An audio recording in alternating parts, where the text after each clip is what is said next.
Karimo kawedoe tare karimo. Karimo karimo onna dionire. Dorimo awedoe onna dionire. Dorimo diorimo joera joera joera maito. Nyamukera nyamukera nyamukera maito.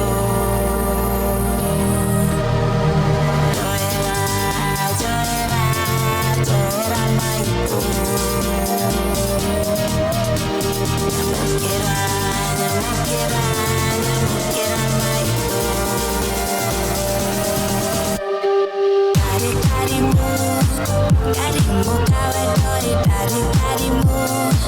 Karimo karimo onna dionire.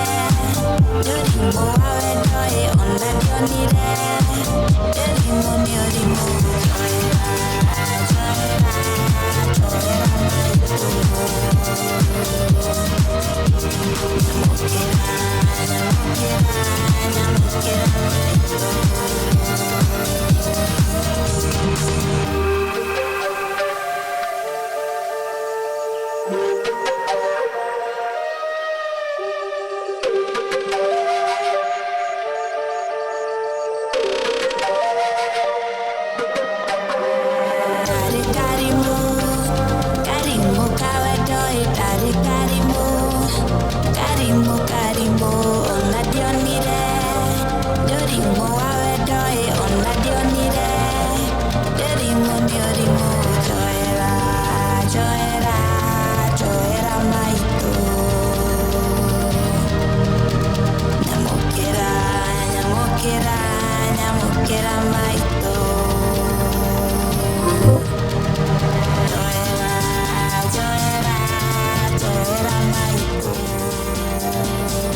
I'd have to.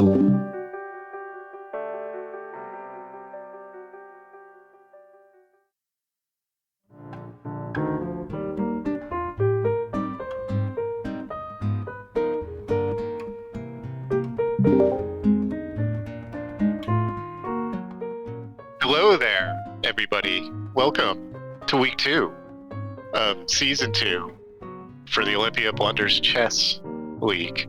We're coming live from Olympia, Washington, Three Magnus Brewing. I'm Funk. We got Doug here as well. Hey Say there. hi, Doug. Hey, how's it going? We got 3 games tonight.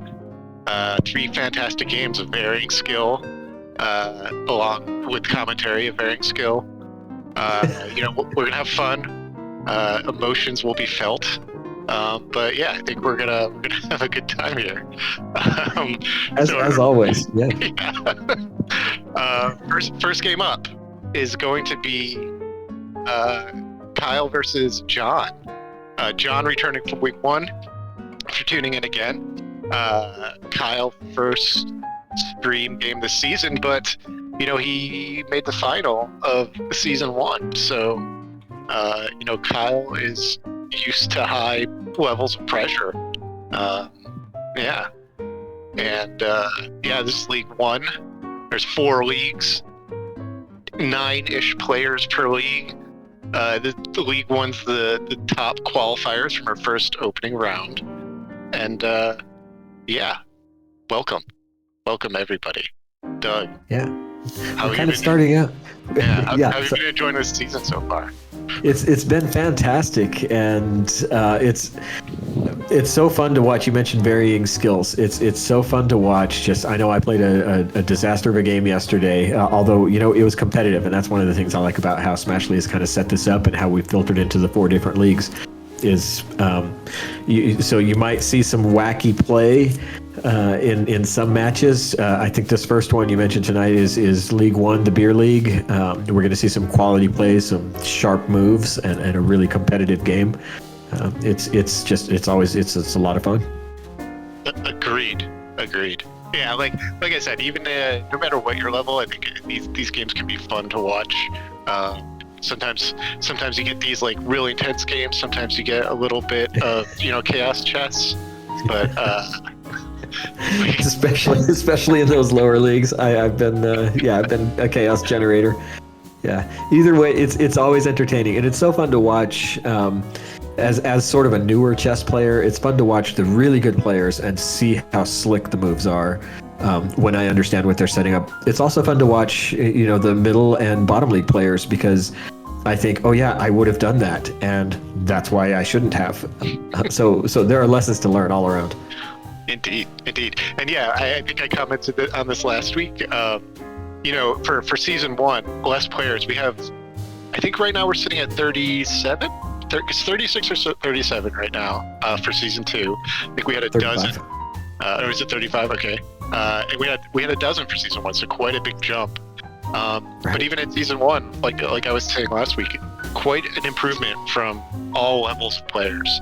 I know we had some beginner players, and I think if you compare their games beginning to end of the season, improvement nearly across the board. So it's always fun to see people get into chess. So, something about every game matters makes me take a little bit more seriously than just me playing Pete. Yeah. Oh, we see the standings up here. Yeah. Oh, yes, we do. We do have this is the Division 1, League 1, if you want to call it the beer league. John and Kyle right in the meaty part of the standings right now. This is Smashly from the booth. The screen on the left is not live on stream. Oh, I get it. There, I can see which one is live now, and so eventually you're going to see the standings of League 1. No standings yet. Apologies. My apologies. That one was on me. I was looking at the wrong screen. But apologies to the producers, Ashley and Kelsey, always doing a bang-up job keeping us on top of our game. That's right. So we're broadcasting live from Three Magnets. Are we on the TV there? That I don't know. Yes. We are. We are on the TV there. Oh my goodness! Do we have audio this time too? Is the question. Maybe. Maybe. Okay, we're gonna keep this PG. Maybe PG-13. It is a bar. Yeah. They also have to make sure this setup doesn't, give these players an advantage. Can't hear our brilliant analysis and tip the game one way or the other. Right, or if one should take advice from me, that's a huge advantage to the other player. 60 games with it. Yes. Yes, this is, I think we're about to start here. John is going to be playing the white pieces. Kyle playing the black pieces. Kyle in the black t-shirt to match his pieces. John in the red hoodie not matching his pieces. So, But representing Rutgers. Way to go, yeah, Ruckus. Rutgers University, New Jersey. And yes, there's some flex. They're, Gotta limber up for this. yeah. Well done. Getting ready if you feel a little mind stretches. Stretch your mind. Speaking of, we gotta wonder if Kyle's supplements, his performance-enhancing supplements, will kick in at just the right time and give him the edge. Yeah. Kyle is, has some tricks up his sleeve. I think, we're gonna, still a couple minutes, I believe. Okay. Lucky listeners, lucky viewers. Who doesn't love listening to us, Doug? Yeah. We should have a podcast.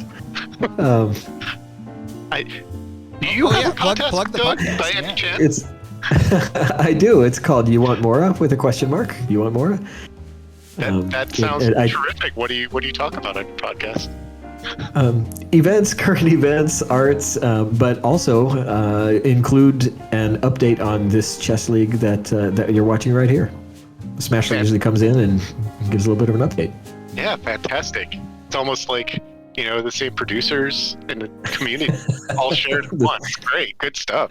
The platform works on multiple ways. Yeah. I believe you can listen to that on Spotify and Apple platforms, I believe. Yep, and I think there's one more that I don't know, but those are the two that I know of. Yeah. Awesome. Yeah. Yeah. Give If it you a have 20 listen. minutes to waste, give it a listen. You'll be We threw it up in the chat. informed, you'll be misinformed, possibly entertained. It is But up in very the chat. importantly, you'll get an update on the chess league and a little bit of background and story about what's happening here. Terrific. I think producer Smashley is getting ready here. More setup. Are we doing walk-ins? That may or may not be exactly the thing that we're almost ready for. Okay. Excellent. Look at this. Producers producing. They're doing it. They are doing it. There you look at that. Look at that producer right there on screen. Terrific.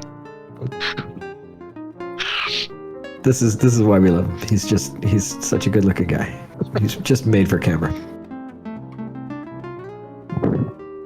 Okay. Reached the end of our intermission. Okay. Having fun here.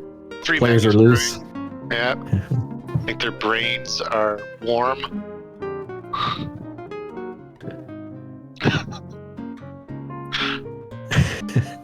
Brains are warm and limber, ready to rock. All right, this is a strong walk-in here with a Right, different yeah. hoodie. Yes. Representing Almost the, almost as if this was recorded in a different week. But here he comes again. Here he comes again as John. He has more Looking than one good. hoodie. Calm. Yeah. Collected. That's his one. He loves hoodies. Oh, and here we got Kyle. Kyle has got a little bit of a He's challenge. struggling. He's struggling. Yeah. Oh, there he goes. Okay, we got entry to the building. Look at that. Hands full. He's snacked up. Oh, Yep. power. Get the carbs. The brain needs his carbs. Get that oh, yeah, wash it down. Oh, Watch out look for at this. this. Oh, yeah. This is a working brewery where we're filming here. Yeah, he's taking caution. He looks hydrated, Still strong. can't read his shirt. Was that super bad? There you go. There's your competitors. You saw them enter the building, and there they are in the building, getting This is ready happening live. for chess. Oh, look at that! We even got we got some links to the You Want More podcast. Thank you, Oh. producers, for posting that.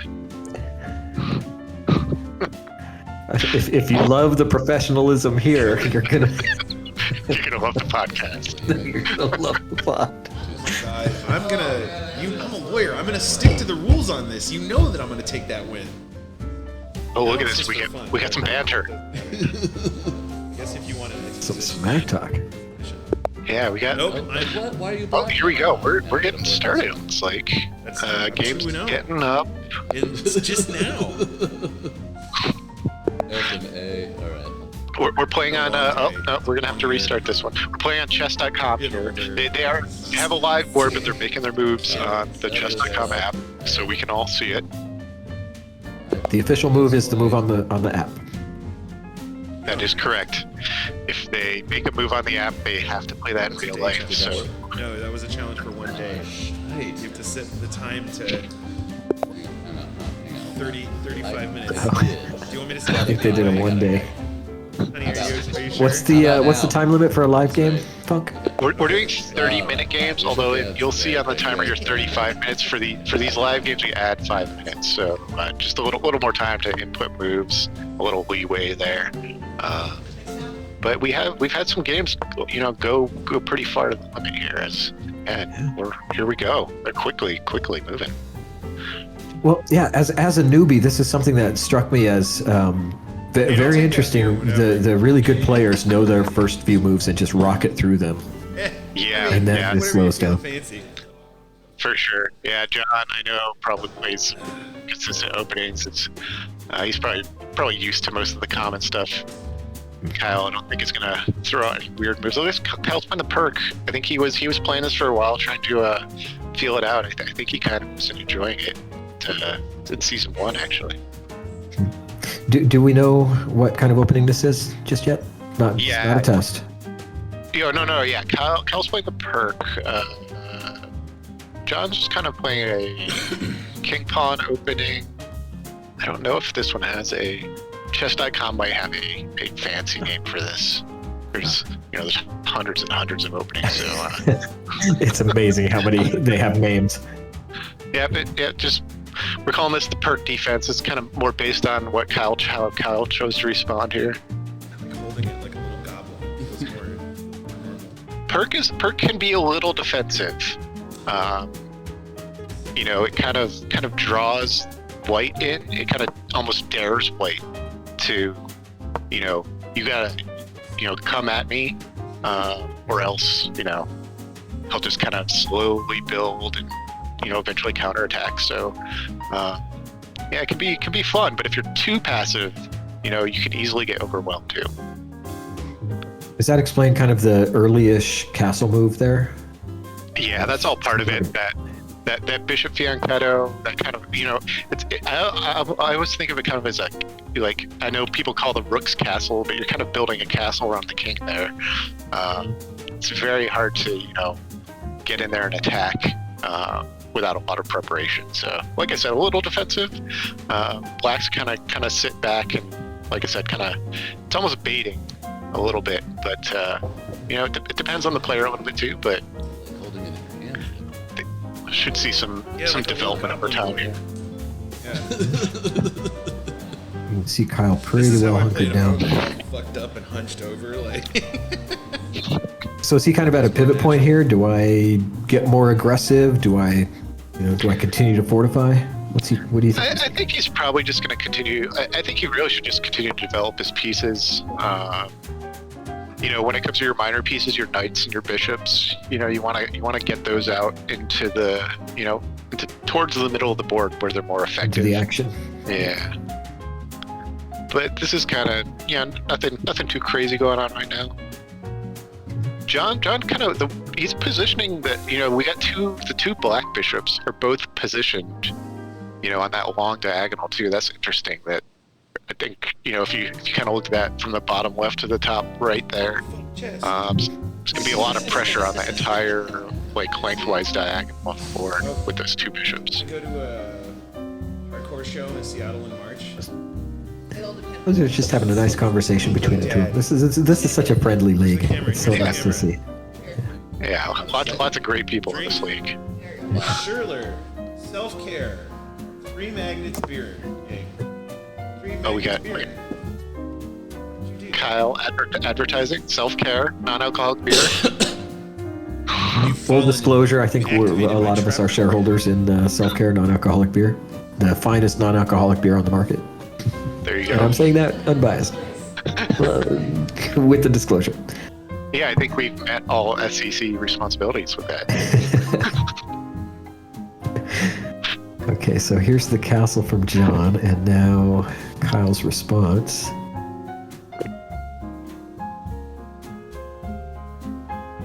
Kind of settling into a rhythm here. Yeah. I think, like I said, I don't think Kyle needs to go overboard and attack really hardcore or anything. I think like I said, he's going to continue to wait a little bit. But I think his weakness right now is that E5 square. He pushed that D pawn all the way to D5. This kind of the two spots next to it, I think, are probably what John's looking at right now. That's where he can try and put strength. Yeah. Like a knight in the middle of that section. Yeah, it could be knight. Even it might be looking at just pushing that pawn again, that E pawn. Mhm. Yeah.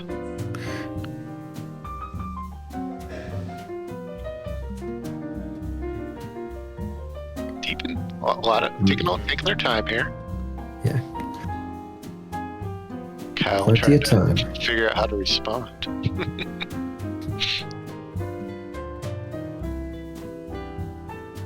Good chance to mention that this is happening at Three Magnets Brewing in beautiful downtown Olympia. Fantastic beer. I'll be there, I think, this weekend. If not, then very soon. Yeah. Come down, enjoy a drink, watch some chess, which is we're apparently on the screen.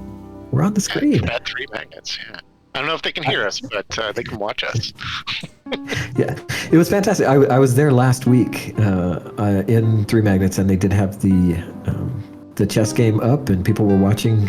Even people who were just there happened to be there. It's an interesting game, and people love to watch. We might just turn this into the premier chess bar in the Northwest if we have our way. Your place to go for soccer and beer. I mean, soccer, chess, and beer. Kyle deep in thought. Several minutes on this move already. I'm gathering this is a pivotal move here. So he's putting some real thought yeah. into it. Okay, And it's a pawn. yeah, that's There you go. yeah. Defense. Joe is playing. I don't care about this. I'm enjoying this game.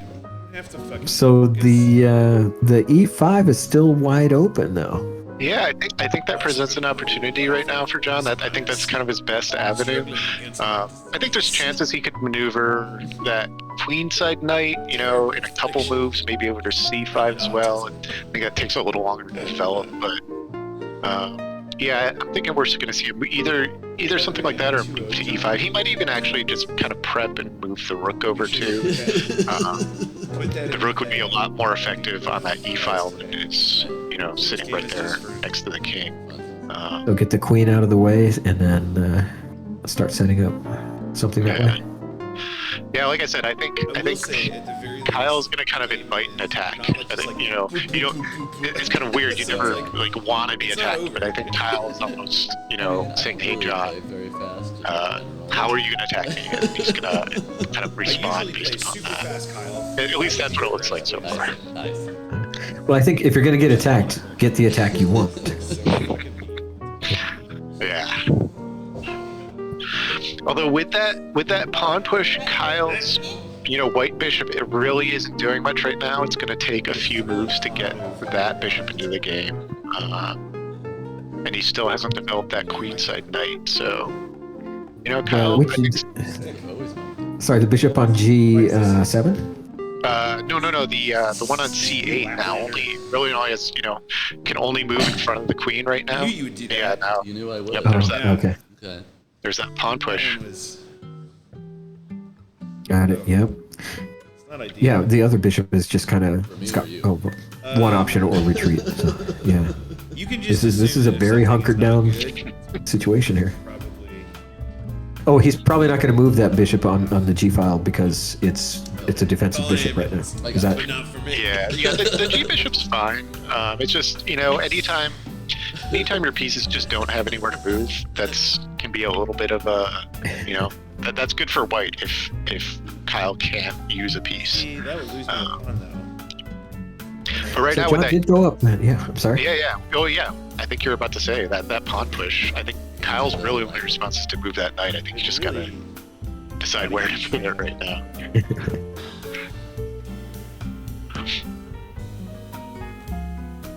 that is way to failure. Still a little banter going on between the players. Kyle, I think still prefers to use the phone to look at the board. Again, something I think we brought up last week. Different styles of players when you're playing a live game, be quite different with the physical board compared to, if you've been playing on the computer for a while. A very different experience. It is an adjustment, and I think it's hard to make that change when the stadium lights are on. As you called it, so Kyle did move that knight.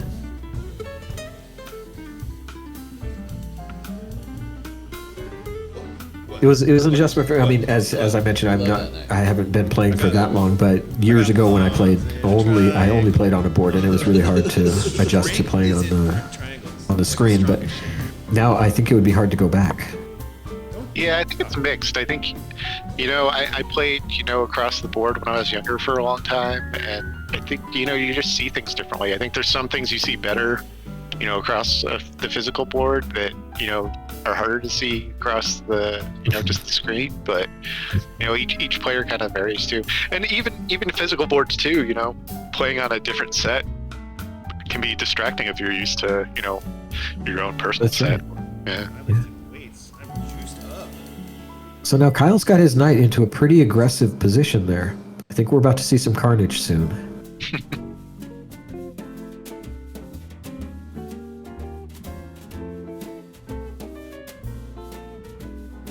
Oh, I think producer Smashley. I think the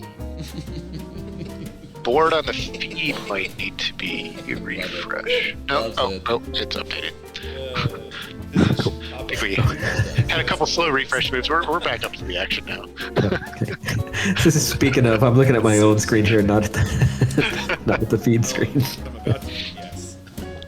So yeah, John did that rook move I was talking about earlier. Like I said, that rook's a lot better backing up there.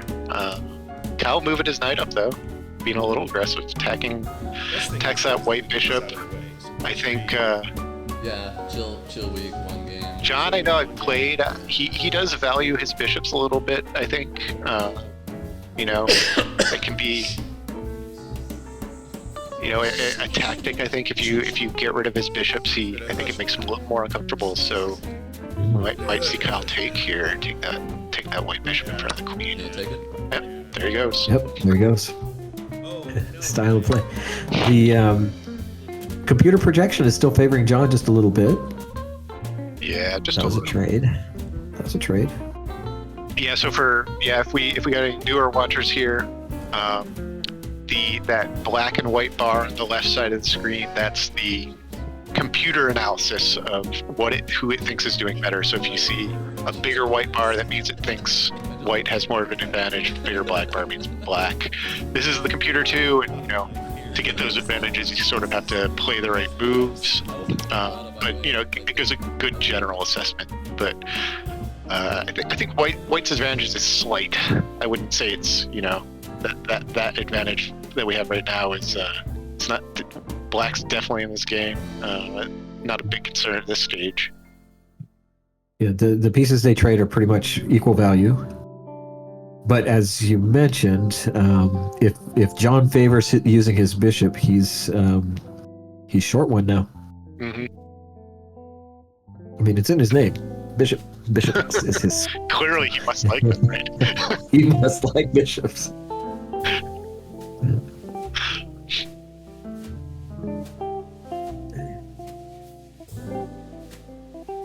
Kyle doing some deliberation. Yeah. I think it looks like. Yeah, clock's still a little pretty even here. Both players used a similar amount of time. Kyle just a little bit more, but still plenty of time. No, I don't think anybody's at risk yet. It's gonna take a little time for that to happen. I see you have. Do the higher players tend to run out of time? I see those of us in the pits kind of, we kind of lose it and end up having timeouts and things like that. But does that happen at the higher levels? It does. The time constraints here are pretty generous. Like I think we've had games, in this league where people have won on time, but I think a 30-minute timer will allow most games to play out, without constraining rushing people. But sometimes just really close games, you can take longer, get into situations where somebody has more of an advantage on the clock but less on the board, and that gets really exciting too, because a win on the clock is just as good as a checkmate. So it counts. Yeah, I've had to string some games out to get those kinds of win. Yeah, it's a little less satisfying. It's nice to get the checkmate, but hey, you're right. It counts the same. For sure. Yeah. Yeah, and just remind. Well, the standings are posted there, and this is someone's going to jump out of the muddled middle here, with a win. We got both players with 2 wins. I believe John's only played 4 and Kyle's played 5 though. That's right. Kyle's ahead by a game. Yeah. So we have, I think most players are generally playing 2 games a week for the next several weeks. But some weeks you might have 3 games too. I think Kyle had 3 last week. Yeah, I had 3 last week. Lost 2 of them. In a big thing. Yeah. But yeah, if there's a win, that person will be tied for second after this game, at least temporarily. At least temporarily. We could have a draw though too. That could happen. All right, so Kyle actually spent several minutes, I think, so far in this move. Critical move happening here. I kind of feel like he's probably needs to get that knight. Oh, he moves his queen. Okay. I think maybe he was worried about his rook being attacked. Maybe he's just setting up a little bit. Probably a good move, because I would have moved the queen in the other direction. So. And John with a quick response. Didn't take him long. Yeah, it looks like I'm guessing since he pushed that A pawn. It really seems like he's probably, that there's no obvious routes of like really strong attack on that king side. So it looks like his game plan is maybe to kind of advance those pawns on the queen side, kind of push them. He's got multiple pieces over there. And like I said, Kyle still hasn't developed that knight. That bishop doesn't have many places to go. So those guys are just hanging out there. It looks like for now, John's game plan, might be to work that queen side a little bit. Now there's the knight coming out, so obviously John's not gonna take it with his queen, because that would be a silly trade. Yeah, no reason for that. I think Kyle's got right now. He could move to assuming John didn't defend it, he could move that knight to b4. That attacks the queen. But I'm guessing John's probably going to move his own knight, would be my guess, maybe to defend that space. But we'll see.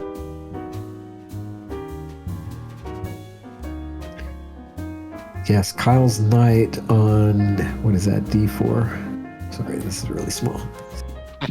B4, yeah. On B4 would, not really, would you call that a fork? Because even though the one would be a sacrifice. Yeah, it's not. I mean, in the most technical sense, it might be, but it does. When you get an attack like that, obviously John would have to move the queen in that situation, but it also forces him to limit his moves to something where he's probably also needs to protect the pawn afterwards. Make sure to pair your self-care Schürrle non-alcoholic beverage with a delicious food item from Akashic Food Truck out front of 3 Magnets, purveyors of tasty flavors. Good reminder. Akashic Food Truck out front with the Indian-inspired menu. It's good even without a couple of beers, but with a couple of beers, it's so good. That sounds delicious. I'm glad Kyle told us just at spur of the moment like that. Just a quick reminder that I haven't had dinner yet either. So there is the knight in that B4 position. Yeah. So now I think the risk here for Kyle, there's no immediate threat, but I think the follow-up move he has to be worried about is after the queen gets out of the way. He's got to be careful because now John could move, for example, his bishop to A3, attack. That sort of pins the knight to the queen. It's that knight's a little hard to defend right now, and he steps his queen back. Sensible.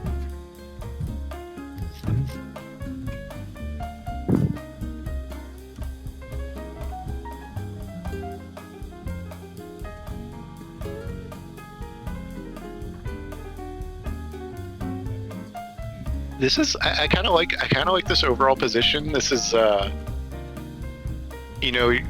each player's pieces are kind of starting to bump up against each other and kind of build these walls. And you start to get in these positions. It's really fun because a lot of times, it kind of builds and builds and builds, and then it just breaks, and you get, pieces taking pieces, and it just kind of rapidly unfolds. And it kind of feels like what's happening here.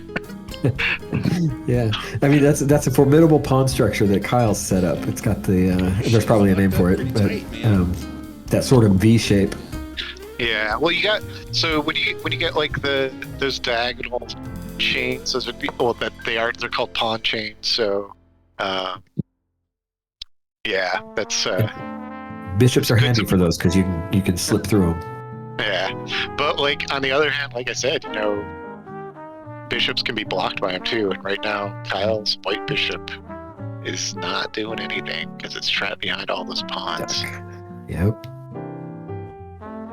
So Kyle moving that pawn, I think he's defending that G5 square where the knight and the queen could move.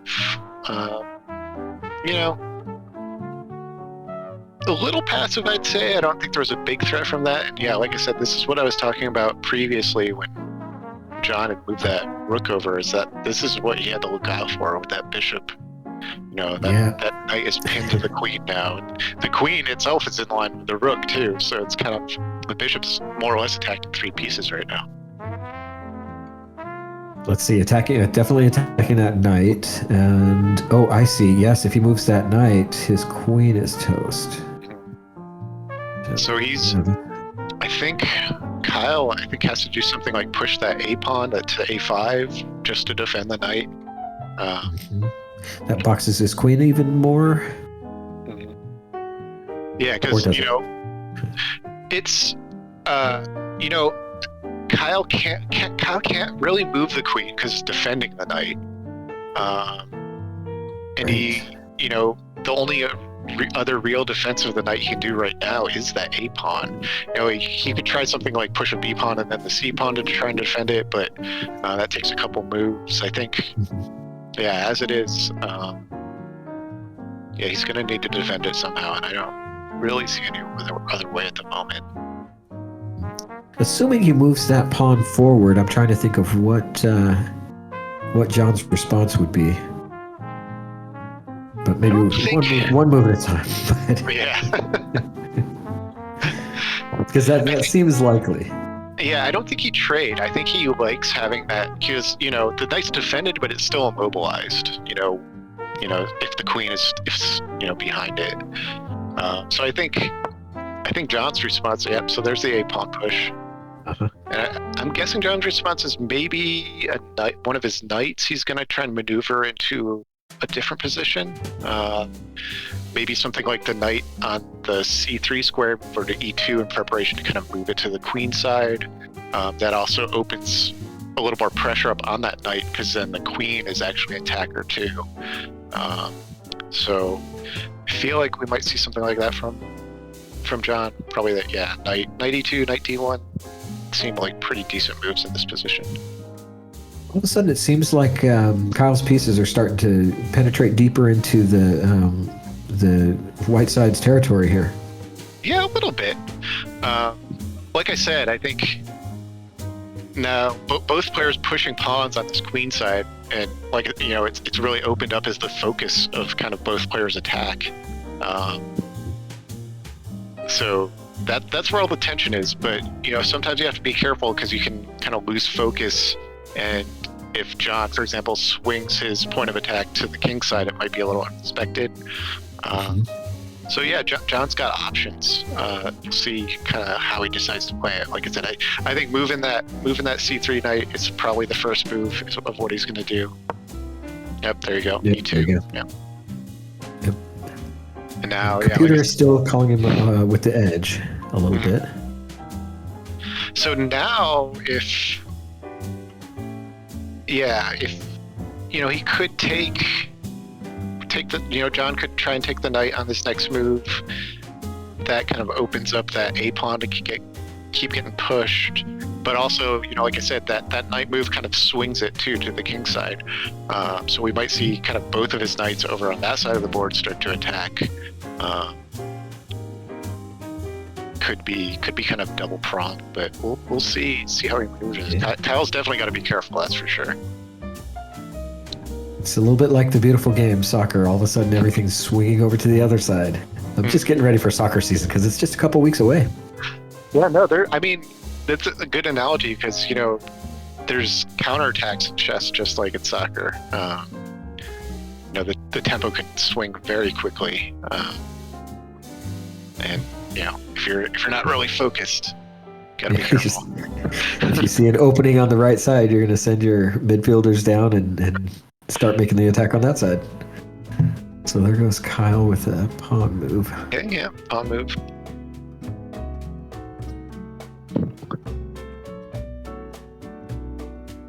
I think that's fine. I think positionally John has a little bit of an advantage, but there's nothing, I don't think Kyle's blundered or anything. It's just he's got to be careful not to, get worn down slowly. I think that's the risk right now. So as sort of John's a far superior player, but I'm looking at my if I'm playing white pieces, I'm looking at my king back there. A what do you call it? A rook? Would you call it a rook trap or whatever, where the king can't get out of there? Oh yeah, that's back rank mate is what they call mate, that. yes. Yeah. I think that's it's definitely something you have to think about. Right now, Kyle doesn't really have any. Sure, he can. It would just be a very bad idea. I don't understand what the trouble is. Yeah, that's ways away. But for me, I'm already thinking about that as a less skilled player, because that's the kind of thing I would forget about. So I would do something about that. I guess I should have. That's probably why I'm a lower ranked player. Yeah, now the pawn's attacking that pinned knight, and there's where the risk came from. Not a great way for. I think Kyle's probably going to lose that knight. I'm not sure if there's a great way to save it. Yeah, he's pushes more pawns. That's considering there's no great way to save the knight. That's actually I kind of like that response. I want to be able to look at the replay later. His bishop definitely has more options now. I try, at least. Right. Yeah. And he's got some decent pawn play. I So can't really resign after just being down a piece. If it's a queen, If I'm down like an inordinate amount of material, like maybe 2 pieces, 2 pieces, yeah, full rook and some pawns or something. I don't know. Yeah. Got some philosophical discussion on chess there from our players. A nice social exchange.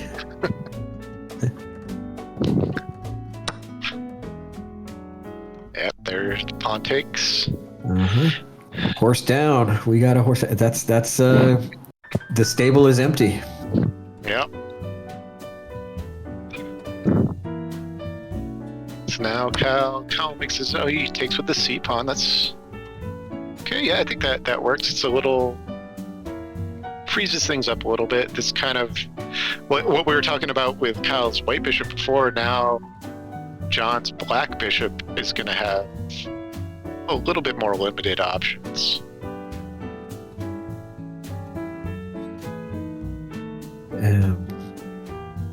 Right, like retreat.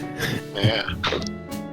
But even after your retreats, I think he might actually take this all the way back to c1 because I think it's going to be more effective there. I guess b2 could work too. It's not as progressive, but it defends the d pawn, but it's not doing much other than that if you push it to b2. It's always for me, and I know that's not important to the strategy, but I hate going back to the to the first row. Yeah, and sometimes if you're moving your pieces back to where they started, it's not a great sign, but it just makes me it not can be feel so necessary good. sometimes. Maybe John was feeling the same thing because he only went to the second row instead of the first.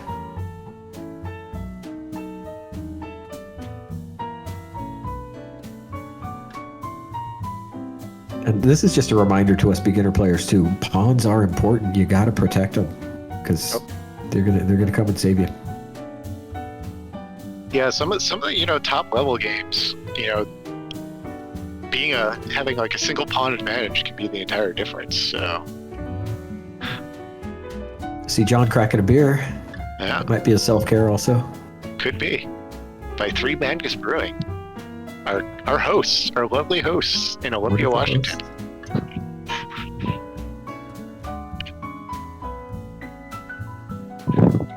All right, so we have John with the advantage for sure.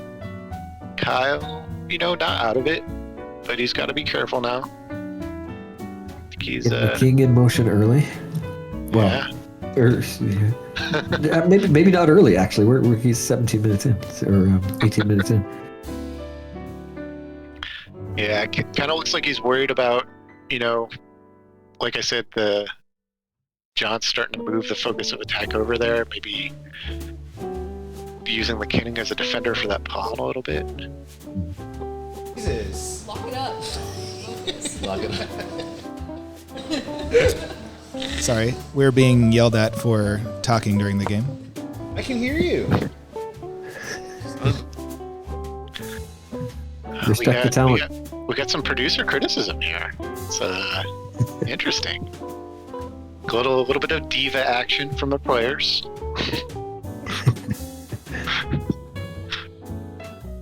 Okay, knight coming back out there.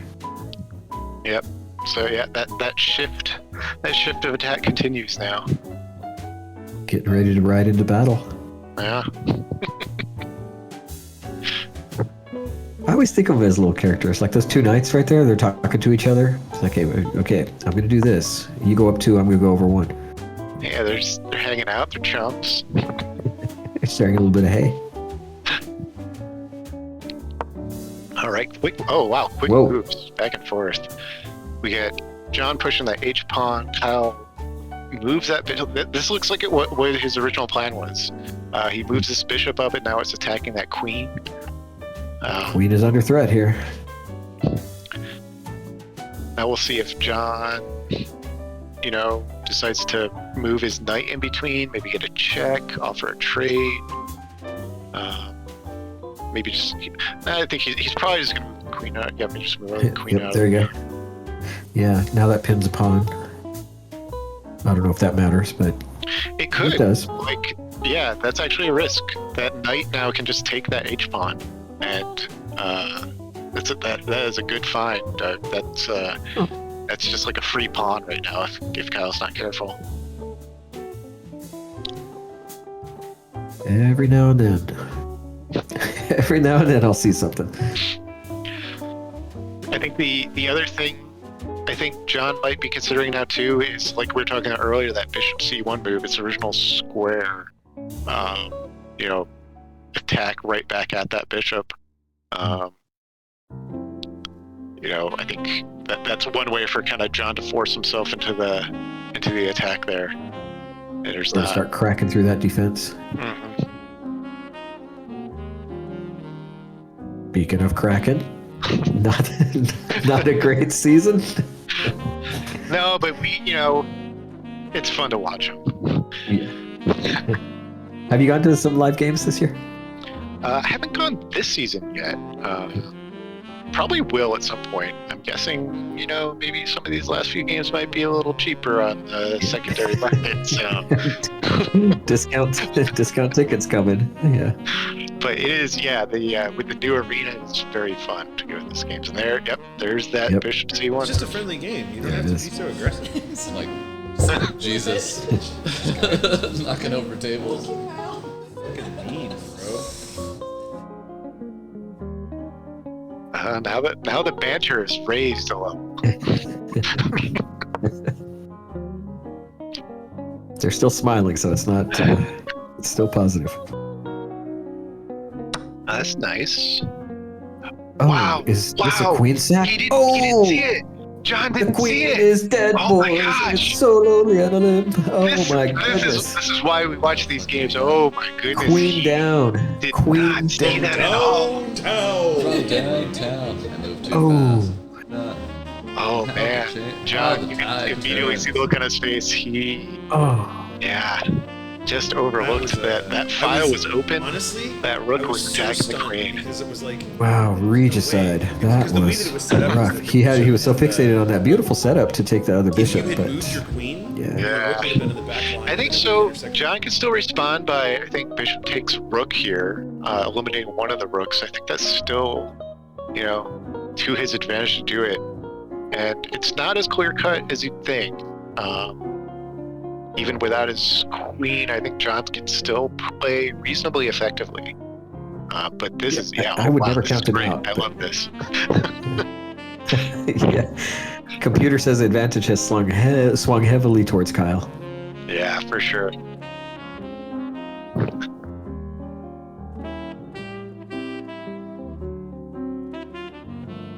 Producer comments and recommendations noted and ignored. Apologies to our fandom out there if we're talking over the players. We're trying to get their thoughts on the stream as well. Yeah, there's that rook The take. banter is fun. That seems like a reasonable trade. Bishop Yeah, for no, yeah. In most circumstances, the rook is considered stronger than the bishop. So I think that makes sense for John to do there. He just took the bishop before. It balances out a little bit in his favor, considering he just lost his queen. So I think that's the right move, even though now the bishop is gone too. Kyle still has some work to do to figure out how to, swing this advantage completely in his favor. So, and John could put Kyle in check here. Would that be even worth it with the knight to G5? I think that could be good.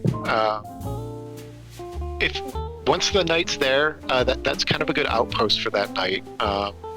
It attacks that backwards F pawn that's in front of the queen, forcing Kyle to kind of have to keep a defender there in the long term. And then it just becomes really hard to kind of dislodge that knight once it's there. So yeah, there he goes with the check. Yeah, I think that's good.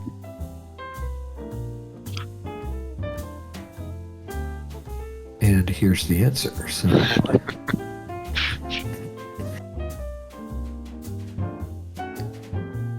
Kyle, pretty just- even. Oh no, go ahead. Clock management. Kyle's 4 minutes low, but nothing to worry about just yet. I don't think. Yeah, no worries yet. But yeah, considering that swing, Kyle's now going to have to kind of, figure out a response, and it's like we were saying earlier, the board gets a little clogged up in places, so might take a little bit of work for him to move his pieces into positions where they can be more effective. Bit of flurry of moves there.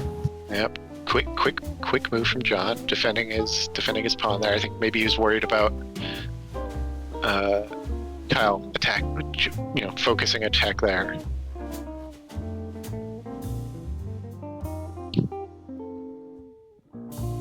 Still a heavy edge for Kyle, according to the computer. Yeah. According to the piece point count, it's just I don't know if you would call it that, but Kyle's only +2. Yeah, I think the average player in this position with Kyle's pieces probably is not going to effectively play what the computer would as effectively. I think that it's still you got to be very careful, to take advantage of winning that queen. So it's no walk in the park. Computers are very good at seeing like perfect lines, but this is still very challenging for a human player. Right. It might be a big edge on paper, but I think. So do you think? Let's see. It is Kyle's move. Would he move the queen over to back up that rook on the two row? I think later that might be good. I think the problem with what Kyle just did is after that check, he moved his king into the corner, and now that knight is, that knight's attacking that f pawn, and if he moves the queen, to a lot of spaces, it's going to leave it open to check. Oh, okay, he pushed the pawn, so that that sort of kicks the knight. Yeah, much better than what I was thinking. Yeah, I would have lost a pawn.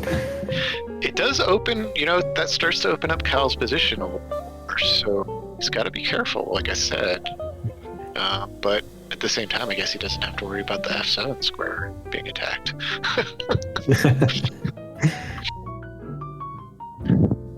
Yeah, that kicks the knight, right? Probably. Probably John could take, but I don't know if he's going to. I think he might just retreat here. Oh, I see. Yeah. He could take the pawn on what is that, e6, and threaten the queen. Yeah. Oh, I'm sorry. It's bishops. Yeah. John could take back with the pawn here, and then Kyle would probably just take back, and he'd still have to move the knight. So I think that's why maybe we'll see John just retreat with the knight, because he's probably gonna have to move it anyway. So I'm guessing it might just go back to f3 right now. But actually, yeah, or he could just take. Yeah, now that e-pawn's under attack, I wasn't even considering that. I think he could also just take that with the knight, attack the queen. Snag a pawn, threaten the queen, and then have to bug out somehow. Mm-hmm.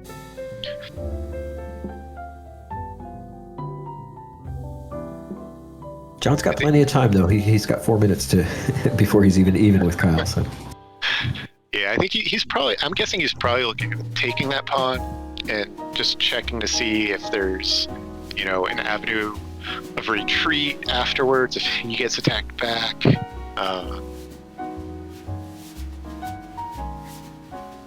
Is there a point where it's just screw it? I'm going to take a risk.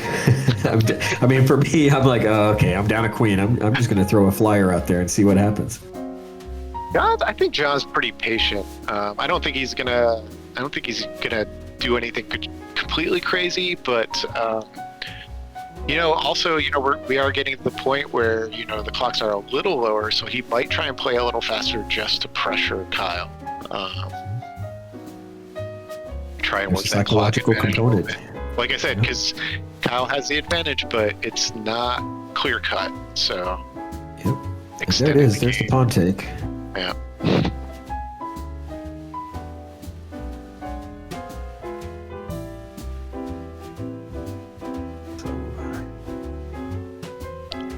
So yeah, Kyle's got to protect his queen. Yeah, should be a queen move here.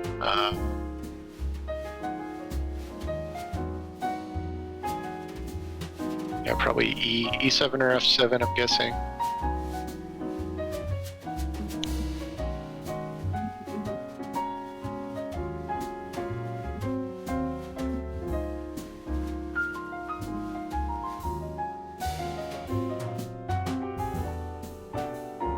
Definitely considering this move heavily Yeah. because his computer says his edge just slipped a little bit. Yeah, John's got some interesting play here too, where Kyle's probably going to move his, or he should be moving his queen here. We could see a response where John then takes the F pawn with the E pawn, and that would allow the rook, his rook on E1, to defend the knight afterwards. Oh wow, the computer's almost swing even. It looks like. Oh, did Yeah, not but he like that does. move. Yep. He does. Now Kyle can't even take that pawn back, as opposed to if he had moved to say, E7 or F7. Right. You Interesting. you called it. This game was not over when John lost his queen.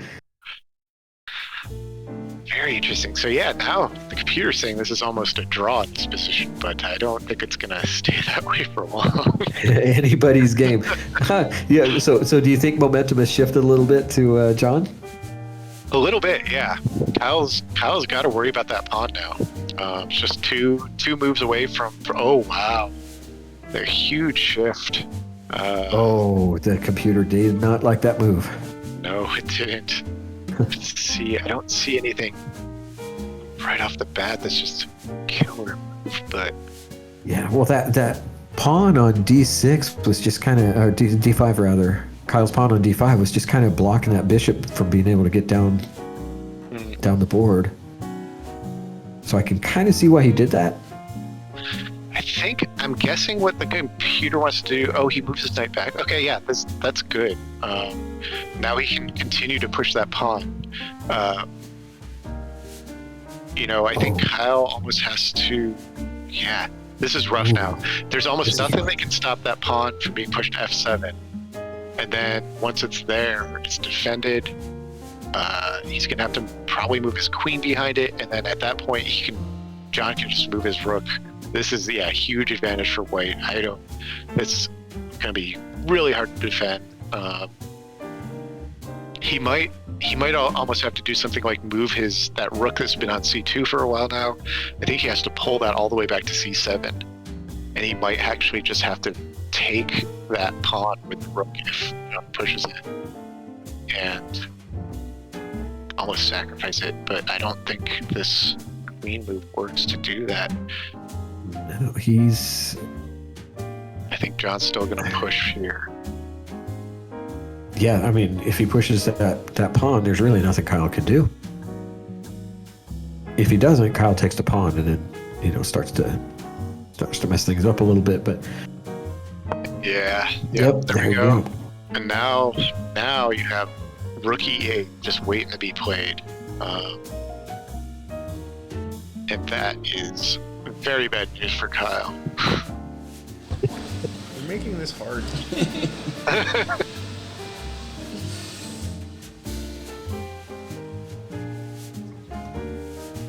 Kyle recognizing that he's in a little bit of between a rock and a hard place Better here. not blunder my queen against Wyatt For sure. when I play him next week.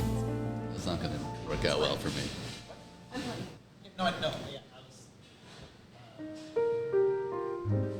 John being a little humble, saying it's not going to work out well for him, but so far it's looking like it is.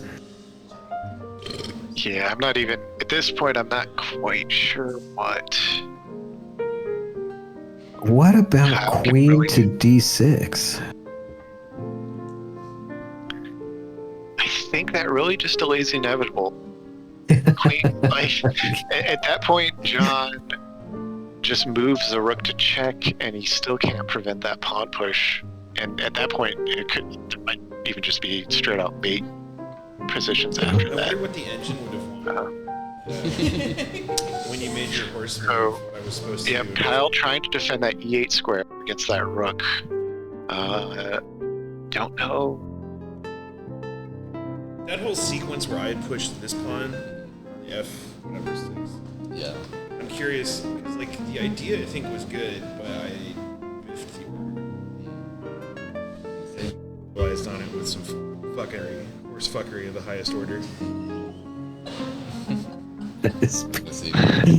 We went to rated R for a moment. We're back to PG.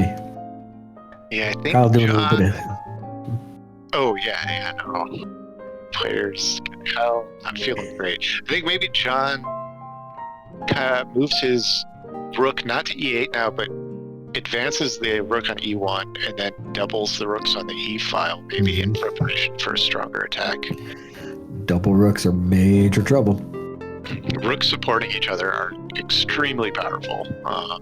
Anytime they're called connected rooks, anytime they support each other, it's a very, very strong tool to use.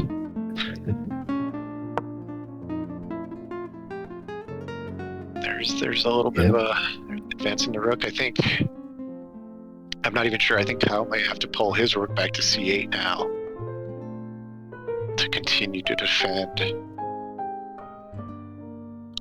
Try to stop that inevitable pawn attack. Yeah. This is embarrassing for me to admit, but the last 2 games I lost my queen to a pawn, just not paying attention. So It happens. It's you get focused on one thing, it's easy to lose track at all levels of the game. I lost my game the other night just because last second I just missed a fork, and it's, what happens? Okay, now. Yeah, Kyle attacking that pawn, but I think the rook was going to be more effective as defender. and there's that double rook attack. Yep. Now Kyle moves his king over. So that covers the. Oops, get the game back up.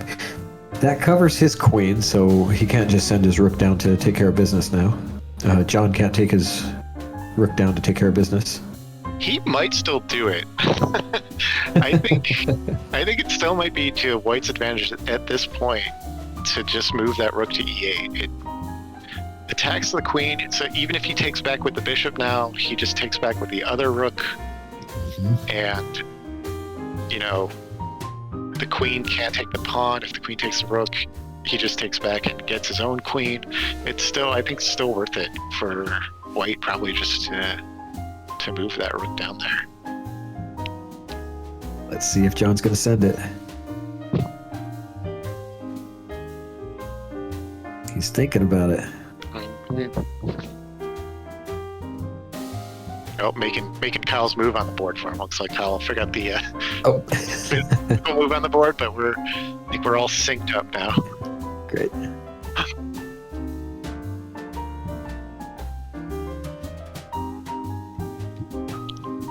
So now it is John's move officially here, and he is contemplating on the screen. Yes, he is. This is, I think this is really going to be the defining move. Kind of the certainty will happen, I think, on this move. So I think he's just making sure. And there it is. It's in the back row. Here comes the trades.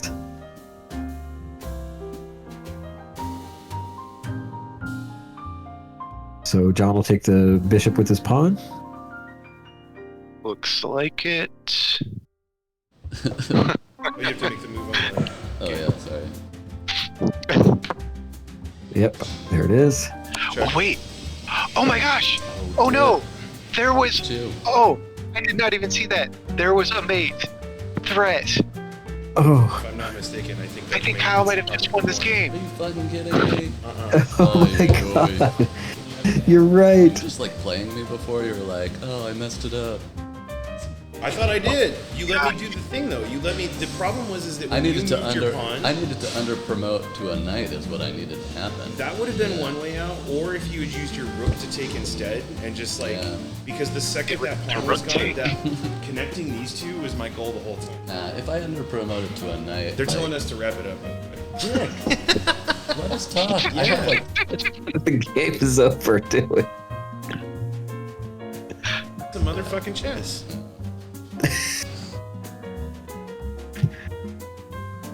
Kyle always was. Well, I mean, I don't know that it's over just yet because let's see This- if Kyle takes. So the king has to move into the corner, and Kyle just takes that pawn, and it's over. There's no way to defend. Oh yeah. This mate. It doesn't matter if he moves to h1 or h2. Taking that pawn after by the queen is just checkmate. It's Covered by the rook. Yeah, there's no way out of this.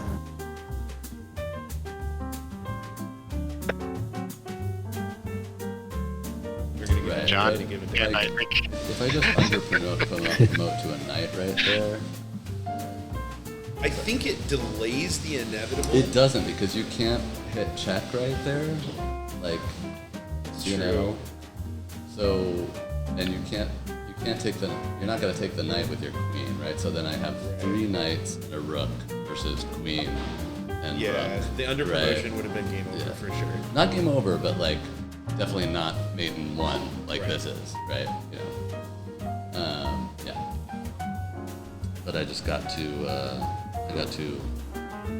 cocky right there. You've got 2 options.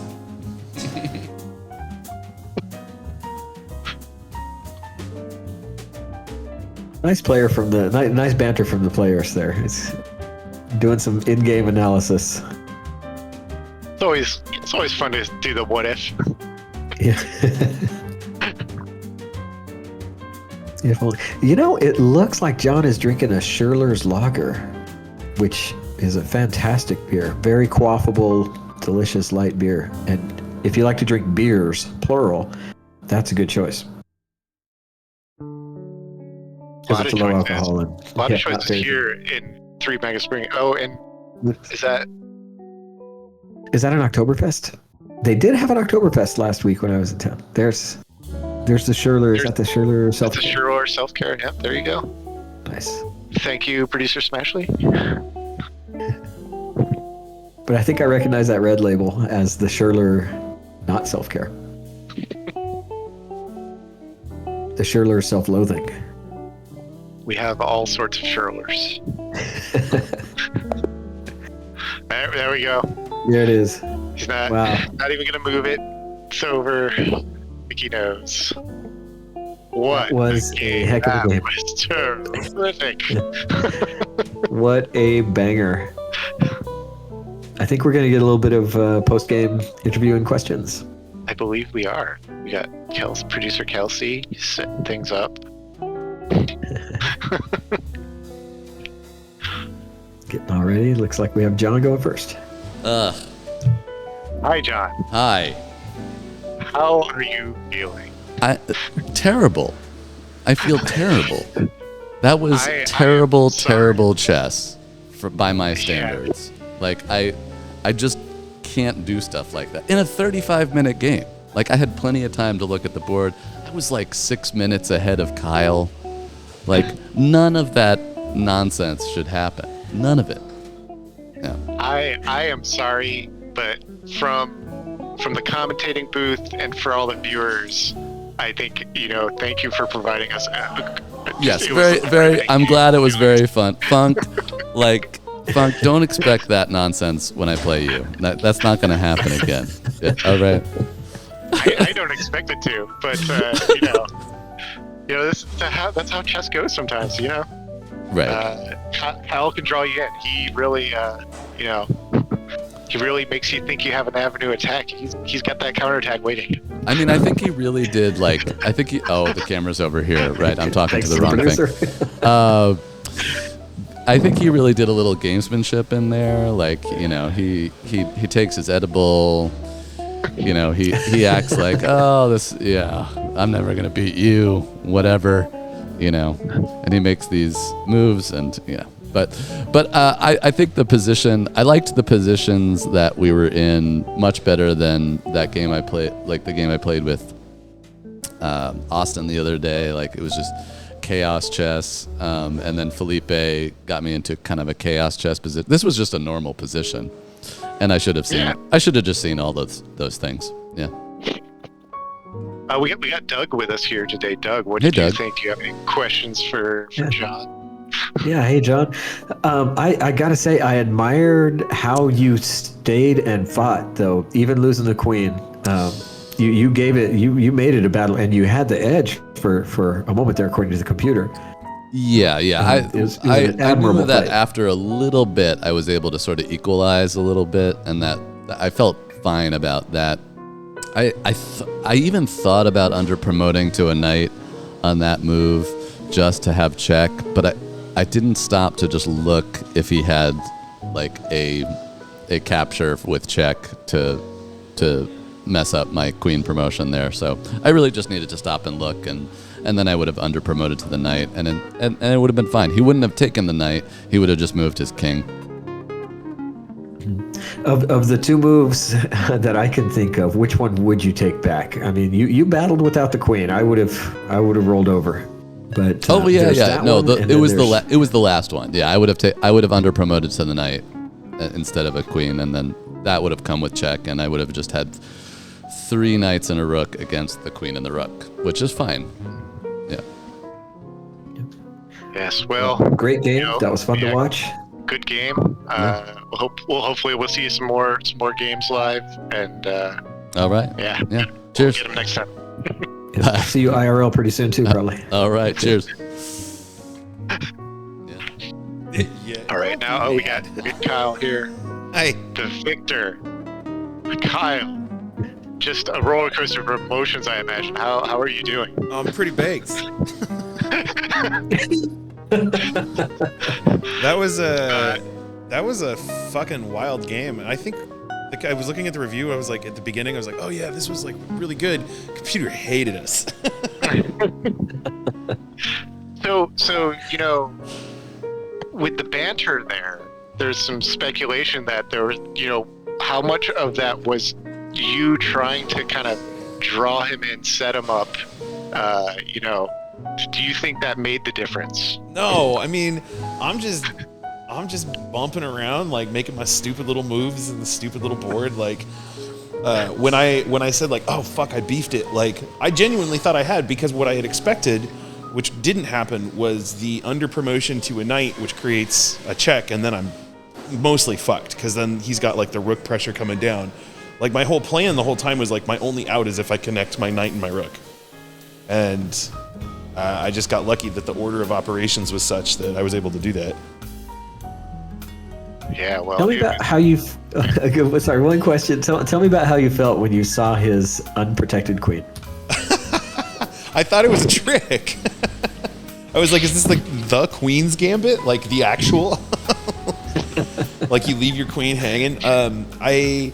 I did a nifty little thing in an earlier daily game that I was playing with Ethan today, and I was like, oh, there's no way that he would fall for that. And he didn't, but then kind of did. And that Sniper Bishop, man, Yep. it scares people, and then I gotta wrap this up. Sneaky bishop. yeah, Cool. we see producer Smashley. Don't worry about him too much. Well played, Kyle. It was really fun to watch. Congratulations. Thanks. I think at the moment you're tied for second now in Oh, no. Division 1 with that. So Well, it won't happen again, so. All right. Well, I'm gonna go head up front. Thanks a lot for commentating, guys. all right, congratulations, Kyle. Thanks. Peace. Terrific. Okay. We're gonna start. We got our walk-ins for our next game. We got Van, Chris Van, coming into the. Ooh, look at finger guns. Yes, love it. Terrific. Ooh, and a shimmy shake. Fired up. Look at this. Yeah, it's a quality walk-in, I'd say. That's right. And then we have Joe, aka Jimmy the Bomb. Oh, getting a little lost. It's okay. It's a working brewery. It can be a little confusing. A lot of places to go. Find the board. I think he's waving people off. Oh, terrific. Love the walk-ins. Love the walk-ins. I think so we are fun. gonna get straight into. Yep, here we go. Getting straight into game 2. I wasn't sure if Wyatt's going to show up or not, so I'm ready to. We're still Ready to rolling hand off. Doug for now. Looks like. Okay. But this is so we are going down to League 4. This is AKA Brainstorm time. And we have Van and Joe. This is their both no games last week on stream for them. This is their streaming debut. And yeah, it should be fun. And I believe we are getting some more commentators here too. Wyatt's in the house. How's it going, everybody? Thanks for filling in for me, Doug. Yeah, you bet. Yeah, Your voice welcome, sounded Mike. absolutely incredible on the stream. I was able to catch the back half of it. That was a really exciting game.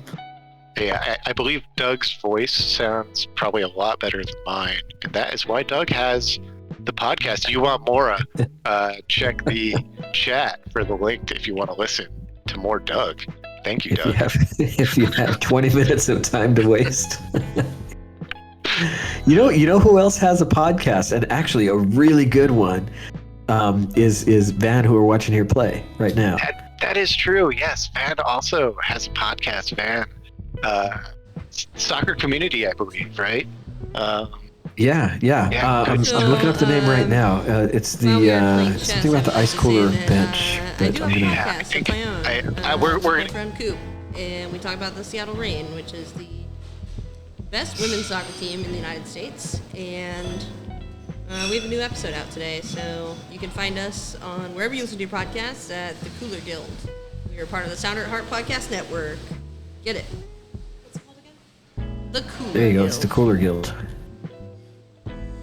There you go. Yeah, indeed. Give it a listen, folks. I listened to the most recent episode and learning more about the rain, getting excited about the rain season. So Oh yeah, I'm excited. Awesome. Well, again, thank you, Doug.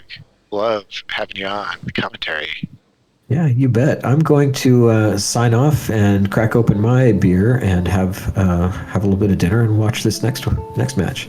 Awesome. Sounds great. All right, I'll see you all around. There, Doug. All right. We got Wyatt back in the booth on the horn. We got some League 4 chess coming up. Oh, not Chess coming up, time. it's happening. Okay, so like I said, we got Van playing the black pieces, Joe playing the white pieces. We got the D4 standings on the board there for you to see. Joe and Van also sort of like Kyle and John in the middle there, 6 and 7 right now. But if we get a winner here, they move right up into a tie for third place. So a lot on the line. Yeah, and this opening looked pretty good up until that last move played, but it looked very standard. Not something I would expect out of the D4 division per se, but is very happy to see it. Yeah, I think like I said, we have the entire gamut of chess skills, and I think the great thing is everybody's playing, having fun, learning, and nothing wrong. You can't go wrong with that. No, you really can't. And the funnest part about playing these games is learning, especially as you go through different variations and lose and make mistakes. That's what's fun about chess. Indeed. Okay, we got Van with the early advantage. First check of the game, it looks like, too. Joe with the quick block with the pawn. Didn't take long to think about that one. Yeah, now Black's really got to think about where they're going to put this queen. They can't really put it on a light square super easily, so...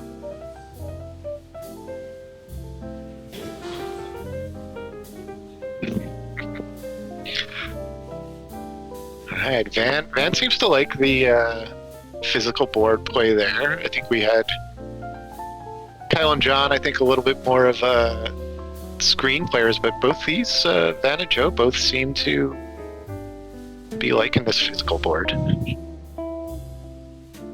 Yeah, I'm definitely more of a screen player myself, but that being said, I do enjoy playing games over the board. It's just a different perspective. Yeah, indeed. Yeah. Queen getting chased around a little bit. Got a lot of pawns push for Joe. Very, very symmetrical looking W pawn position here. A very sharp observation with the W at the pawns. Trying to summon the W with the W. I'd love to see the king just hop on to E2 real fast, just for to complete the W and turn it into like a V formation pointing towards his own side. Make me happy symmetrically. Probably not a good chess move, but all right. Pretty quick play still so far. I think players definitely have different usages of the clock, but got the long castle. And I love that decision with all White's pawns pushed up on the other side. I love the long castle decision. Mm-hmm. I like, Van's play seems good. Just kind of, won that minor piece, but now just kind of still just developing pieces and setting up, not trying to be too overly aggressive, it doesn't seem like. Yeah, I really like it. It's really easy to fall into the trap of getting too aggressive after you've won a piece like that and thinking that, oh, I'm up a piece, I should just continue attacking here. But if you don't develop well enough, you can run out of pieces and then get yourself into a bunch of trouble.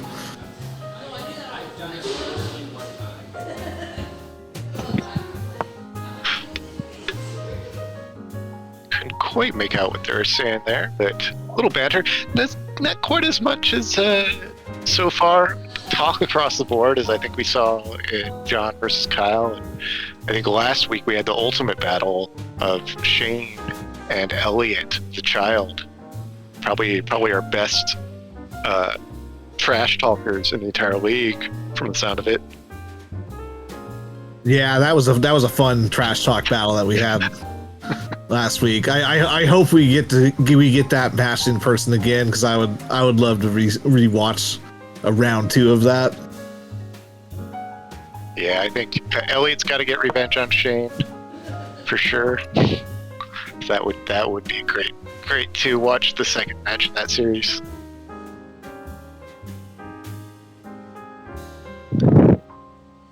All right, Van still developing those pieces. I like it.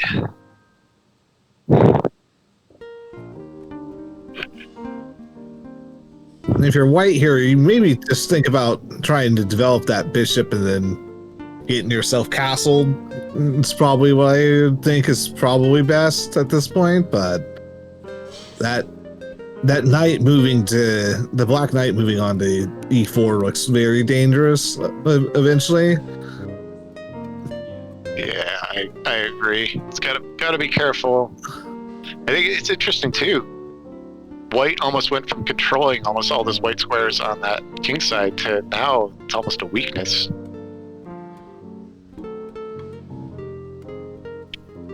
Yep, it's a problem with pushing all your pawns up like that. Let's try and kick the bishop. I think that's a good response. Yeah, and I'm always happy, as at least when I was lower rated, I was always really happy to get the bishops off the board. I always found them more annoying than the knights, but that's just because I was really bad at seeing backwards bishop moves.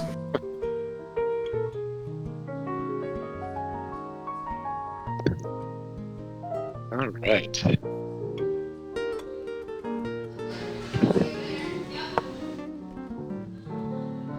Van defends the bishop with the pawn. I don't think that's a good trade for black, though. No, especially because if it takes and then he takes back with the pawn here, you're Gotta be- only saved because you have that knight sitting there. Yeah, gotta be careful. There's back rank threats for sure right now.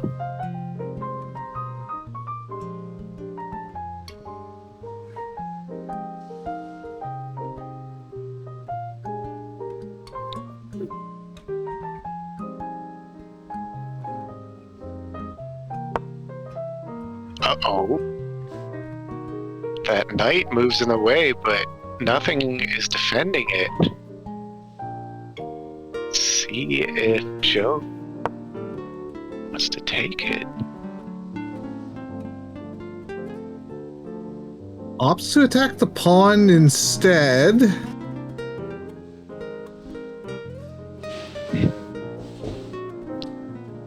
Really like these games where you get in these positions and things you don't expect happen, but some really, interesting positions develop you never even would have considered. So now we have all sorts of threats with, back rank mates and trades.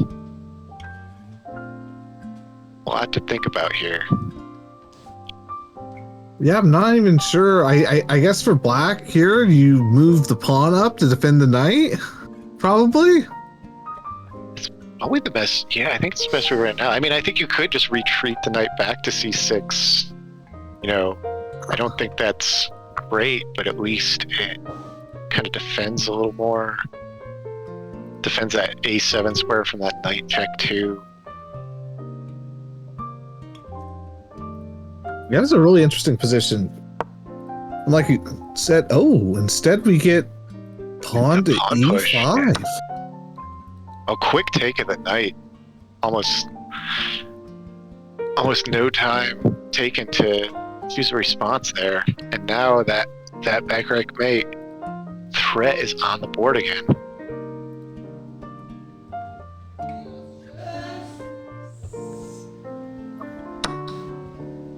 We get bishop takes knight. That gives an escape square, at least for the time being. But still risky. Yeah, we'll see if we get a queen takes here. Instead, we get a check immediately. I think I kind of like that though, because now you can get queen takes bishop with check after he moves the king. Open up some more attacking possibilities here. Yeah, maybe even you just trade the rook first on d8.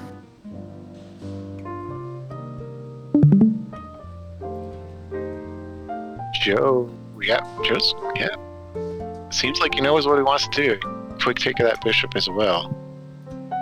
Yeah, I'm really curious to see if we're going to see c6 played here or not.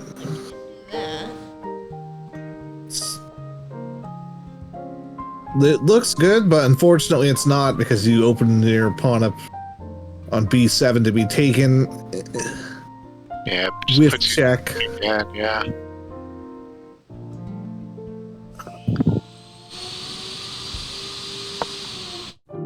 We there do we see go. c6.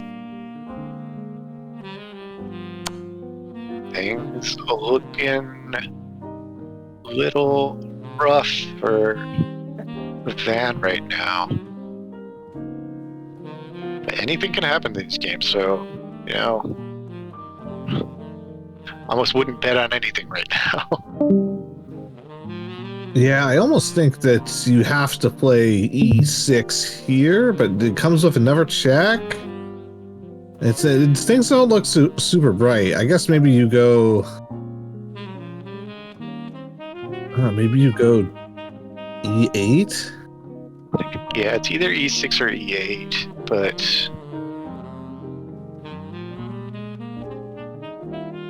I think the risk right now too is either one. The black bishop can attack on the squares he has. These squares. Joe's attacking all the black squares, but the white bishop could come out and attack e6 too, if that was the option. So yeah, I don't see how you're gonna escape here.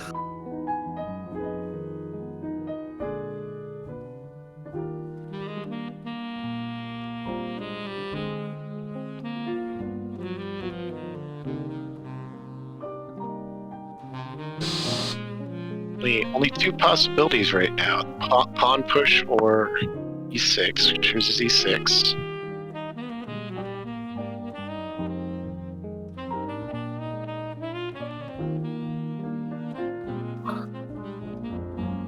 This king is just looking to get chased around infinitely for a while.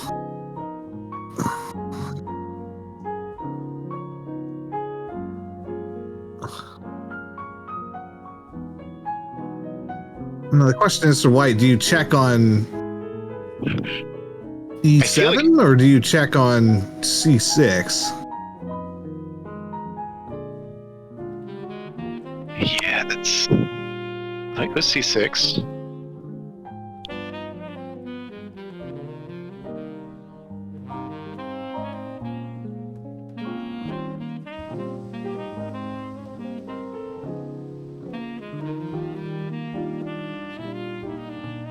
White king running out of options right now. Or black king, excuse me. Running out of options. Yeah, I mean, you have to play. This black king may end up on the white side of the board before it's all said and done. I'm running for my life right now, man. Oh man, can we do a live stream tournament? You're so good at that. Well, I draw cards so good.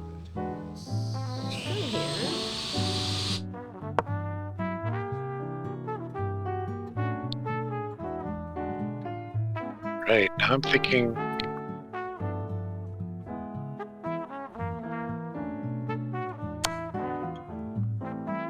Yeah, bishop check. Now, how do you block with this pawn?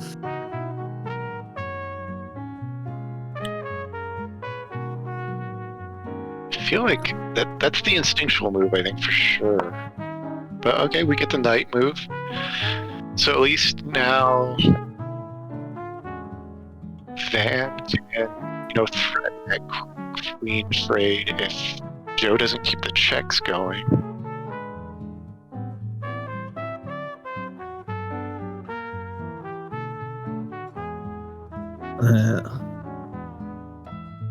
Looks like Van saw something they didn't like there based on their body language at the board.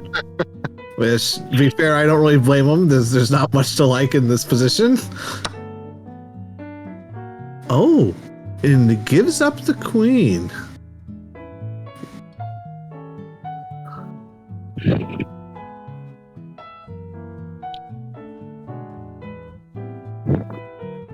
Okay, this is interesting. Little.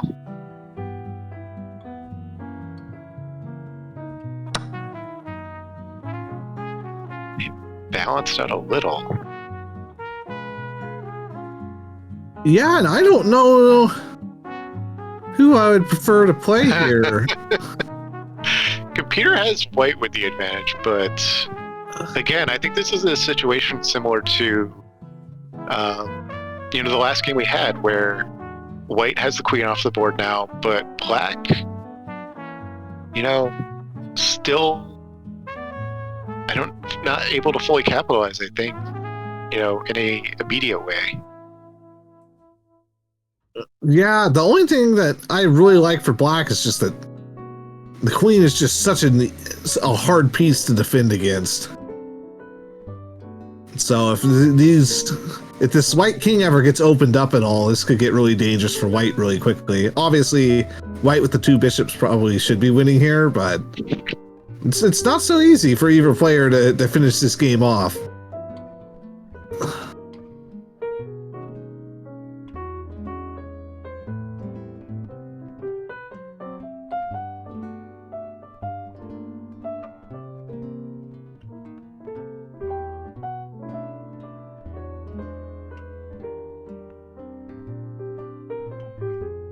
All right, Van contemplating. I think Van wanted to move their knight, but not a legal move right now. That knight is pinned to the king, that white bishop. Yeah, this isn't the easiest position. We get a rook pawn. Sack on the pawn.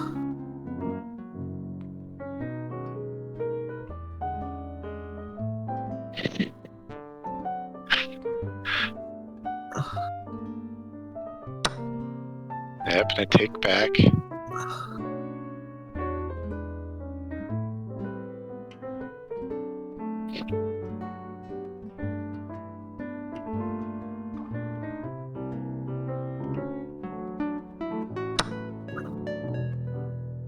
You exchange 2 pawns to the rook.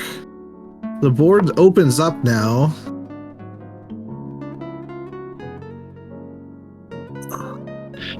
Yeah, I think Van really has to just harass with their queen at this point.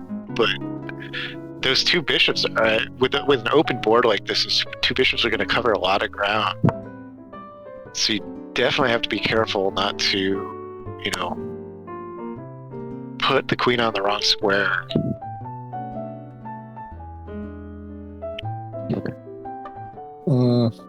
They're checking. Black can take that white pawn on f4. See if they choose to. Not to retreats.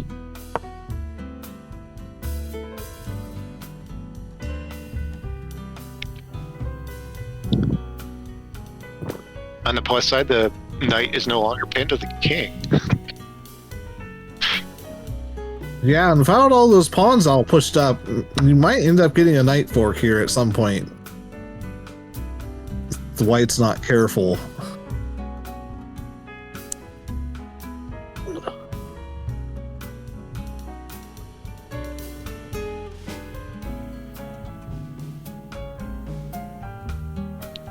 Trying to find an idea for black that could be good here, but I'm not. The only thing I'm seeing is maybe chasing that dark squared bishop around.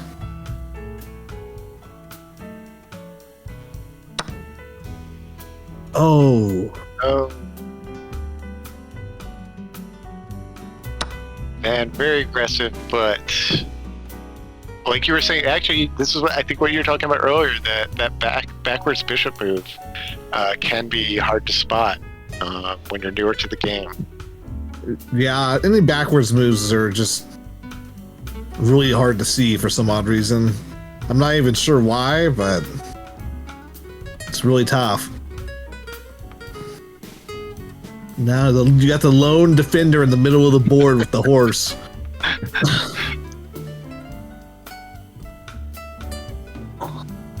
I don't actually think that horse has anywhere to go either, pretty much outside of C3, so yeah, limited options.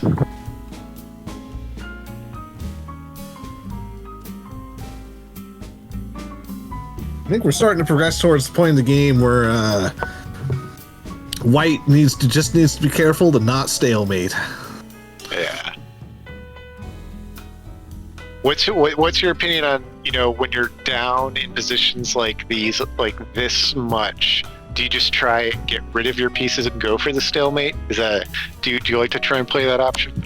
I do, yeah. I try to look to get rid of the pieces / lock my pawns. If I can, locking the pawns is better, in my opinion, because it's a lot harder to see stalemate coming with no pieces left on the board and just the king.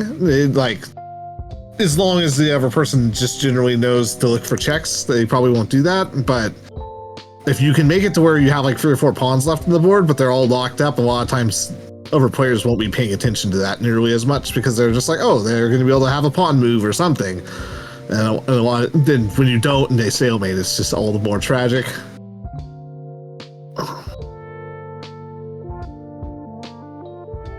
Right. Computer. So I'd probably look to maybe push the pawn to G6 if white gives me the chance. Yeah.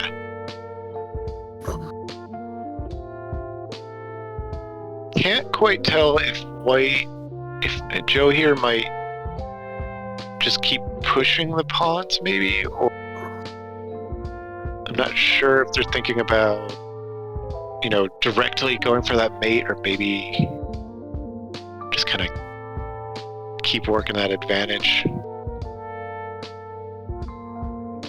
If I'm white here, I think I would take the knight there, and then maybe bring my king out, snag that one pawn, and then just stick my rook on the B1 and just promote that pawn to a queen regardless. I like having queens on the board. Yeah, I'm also a fan of, you know, when you have an advantage, like in a game, if you can just start trading down, like get the pieces off the board, there's less to worry about, and you know, just keep maintaining that advantage right through the end. Yeah, so am I.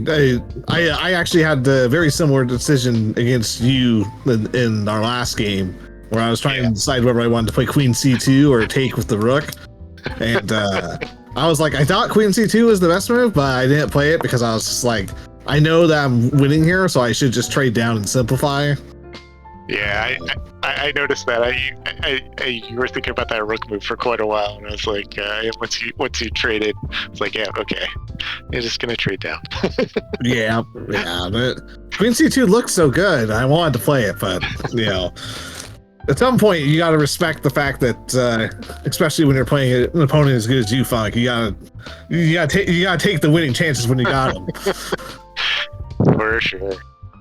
Yeah, it was a great game though. A lot of fun last night.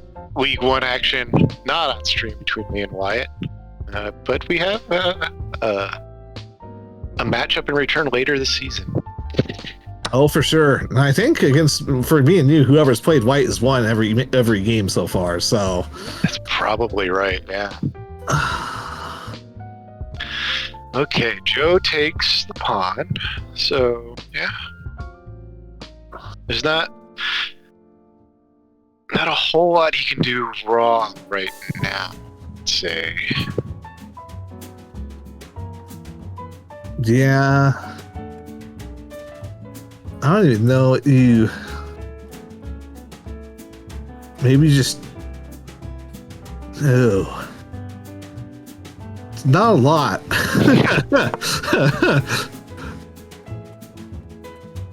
That's an interesting move. We take with the pawn or checks with the rook. No checks.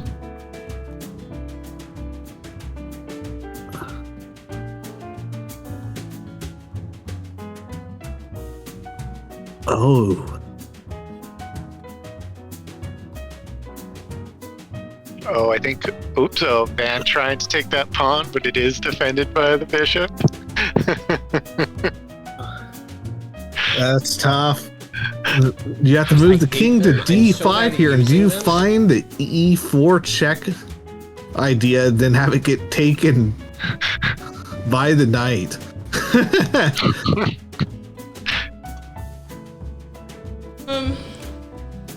here. Am I?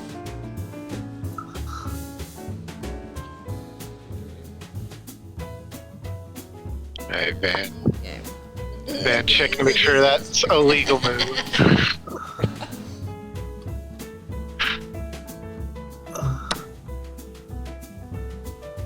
Takes the pawn. Wow. Okay. I feel like, you know, now we were talking about that stalemate earlier. The king's kind of locked on a lot of sides, and it could be easy if you're not careful. If Van can get rid of the knight and the pawn, who knows what could happen. Yeah, no, this is prime stalemate material right here. You got two rooks on the board, a couple bishops, lots of squares to account for, none of them hitting the king.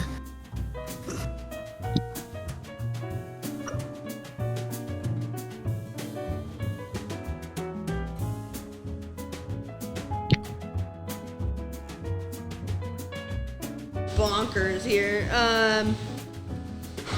I might even just try to play like knight e2 here and see if they take the knight, and then move my pawn to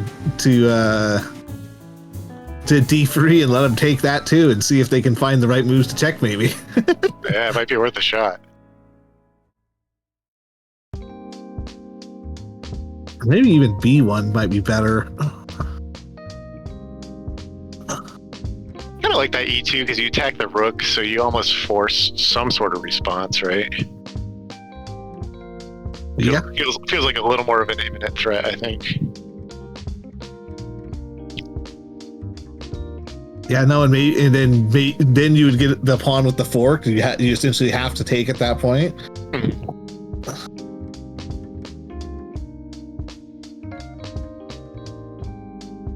Then you're just so close to the glorious stalemate. If only the d4 square didn't exist afterwards.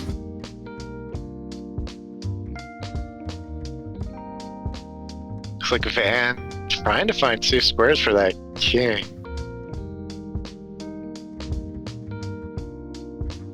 I think we're gonna get a knight move. Yeah.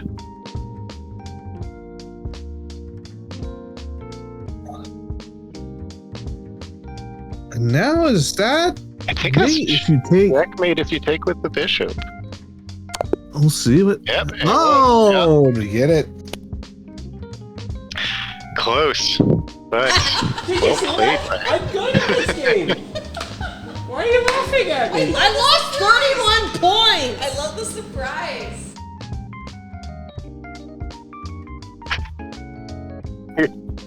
Here the victory celebration by Joe there.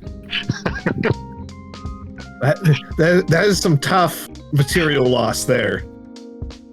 Yeah. But fun game. Like I said, you never know what can happen in these games. So I think we're going to go to some interviews. We've got producer Kelsey getting everything ready. And here we go. Van?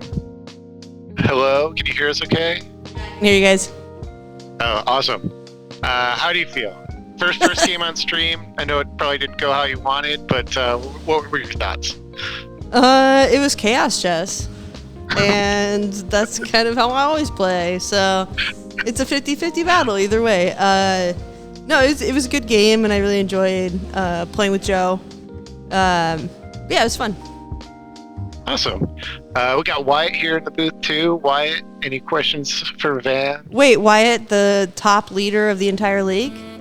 Yeah, Wyatt, super good player, Wyatt. Ah, nice. He's Well, garbage. I don't know He's about garbage. that. Let's hold off on that. But you had a funny game, and I kind of heard a comment at the end that you were complaining by how much material you were down. Did you ever think about maybe like trying to sack the material, trying to go for stalemate there? Or what was running through your mind as you were desperately looking for the moves there towards the end? I was more thinking about protection.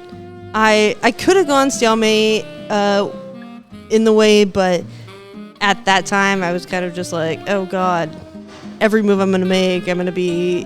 I lost all of my dynamic pieces, so I was kind of stuck because I could only go forward, couldn't come back. I had one knight left, so it was I was just kind of stuck. That's 100% fair. News definitely not a pleasant position. It wasn't, but no, I had fun. I mean, that's kind of the I feel like the main point of the league is to have fun and just play with other people and meet new people, and that's been the cool thing about it, Yeah, for sure. Yeah, we've been saying all levels, as long as everybody's having fun, having a good time, learning new things. It's great. It's good for everybody, I'd say. I think. Wait. Oh, yeah. Smashley, I think is trying to get us. Okay. Well, yeah. Yeah, we're getting run off, but no, thanks you guys for doing everything you're doing. I know we can't hear you here, but you're doing great. Cool. Yeah. Thank you. Cheers. Thank you. And I think we got Joe coming up. And yep, there we go, Joe. Hi. Hi. Congratulations. Thank How you. are you feeling? I want to thank my mom first off. I couldn't have been here without her. I want to thank. Actually, that's it. I'm just my mom. Sorry, everyone else. No, I don't know. I showed up. I played chess. I drank a beer. It was great. Life's good. Awesome. This is your first game on stream, I think. What did you think of the in-person experience? Do you feel like you played any differently because of it, or did you feel like it was just another game for you? I think I played exactly the same in that I didn't pay a ton of attention, and then I lost a piece because I wasn't paying a ton of attention. So, that's pretty on par. I felt pretty good about that. The main difference being that I was not at home sitting by myself feeling sad, but in fact looking at the person who was capturing my piece and realizing that I made a horrible mistake right in front of them. But other than that, it was pretty typical for me. I feel pretty okay. Awesome. Wyatt's in the booth with me here. Wyatt, questions for Joe? Joe, how would you say that you enjoy the experience like online more, or would you say that you enjoyed this experience over the board live, being able to see your opponent? And what was kind of the mentality differences there? I guess for me, like, meeting Van was really cool. Van's pretty neat as individual, so that was really fun. I enjoy playing chess with friends. I'm not obviously Grandmaster level, though I was just almost there. I one day. So for me, it's mostly a social experience, and it's fun to play. But I've been enjoying myself playing at home by myself in the dark, alone. It's fine. Awesome. Yeah, that's great. Well, yeah, like we were saying with Van, we're glad that everybody's having a good time, and Yeah. it's always really fun to learn and take part of an activity. So awesome. Yeah, congratulations again. I think we're going to be moving shortly on to our next game. So Yeah, they're ready to go. I'll see Yeah. you guys later. yeah, thanks so much. All right. All right. Got a little bit of an intermission here. Going to set up the next and final game of the night. I believe we have Kelsey and Patrick coming up. Should be a fun one. Now, here we go. Here we got Walkins. We got Patrick, aka Mission 6 on chess.com. Boxing moves. All right. Get ready. Perhaps a former chess boxer. You never know with these people. The clothes are coming off. Don't need a hat. Boom. Right at you. Kelsey, Kelsey coming. Maybe out of the bathroom here. Queen. Kelsey the Queen, it looks like. Got the royal wave. Drinking a beer. Not a care in the world. Producer Kelsey, mind you. Switching over to player Kelsey. Getting ready. And we've started. Here we go.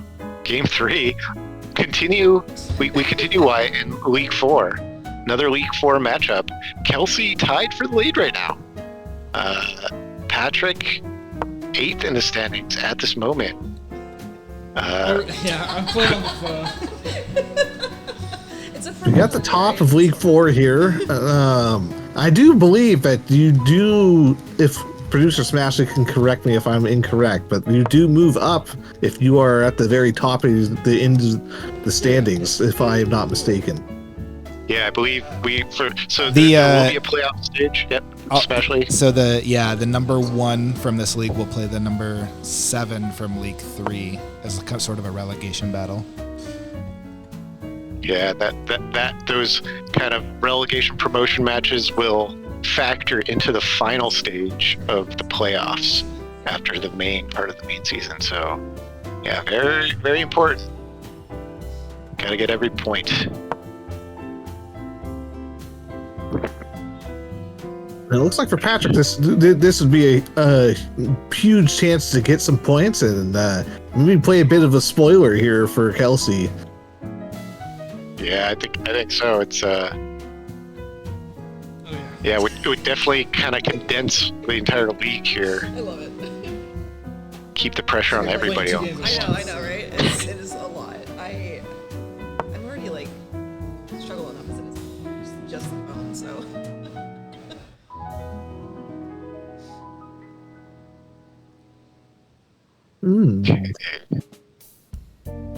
Got all the knights out already.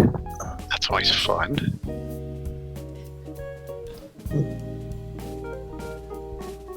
Kelsey drinking a drink. Hi guys. There's Kelsey saying hi. Producer / player Kelsey saying hi to everybody. We got For those of you if you're just joining us, coming live, 3 Magnus Brewing in Olympia, Washington for Olympia Blunders Chess. Final game of the night. Patrick and Kelsey. Who knows what's going to happen? That is the beauty of these games, is that you really don't know what is going to take place in them. And I'm really curious to see whether Patrick will kick this knight here or not back where it came from. Are you sure? I was looking at the See, that's start why. square. That's Yeah, that's why I like it on here. It's totally fine to do that first. I'm not gonna judge you. I'm doing it. Or take this pawn on e5. That's why we are in the bottom group. Oh, he moves the knight up into the middle. And proving my point, I had no idea what was going to happen there. I think straightforward trade of knights here leads to a pawn win for black normally, but you know, Kelsey might have other ideas too. You could also, you know, fun move here, push that C pawn kind of for that fork. Actually just trades.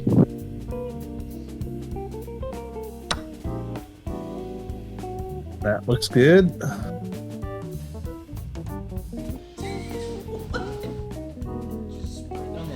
Yes.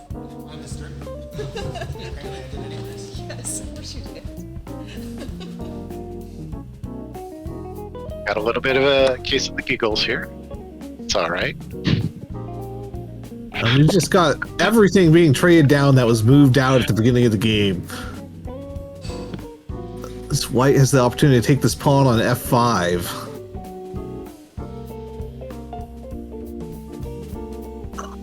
Yeah, you know, sometimes you just want to get rid of those pieces.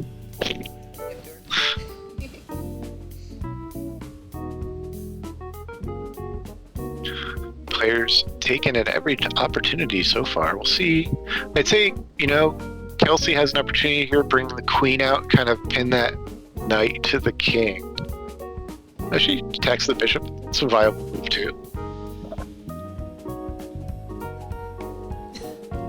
Yeah, this is going to lead to a pretty interesting position with this C pawn pushed already.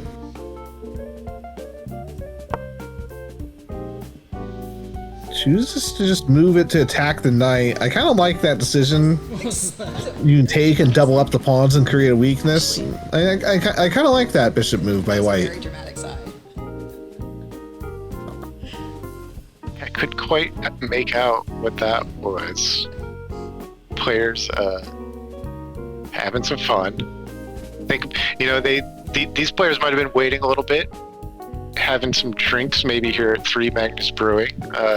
Could affect their mental state. We'll see how it, you know, changes their chess.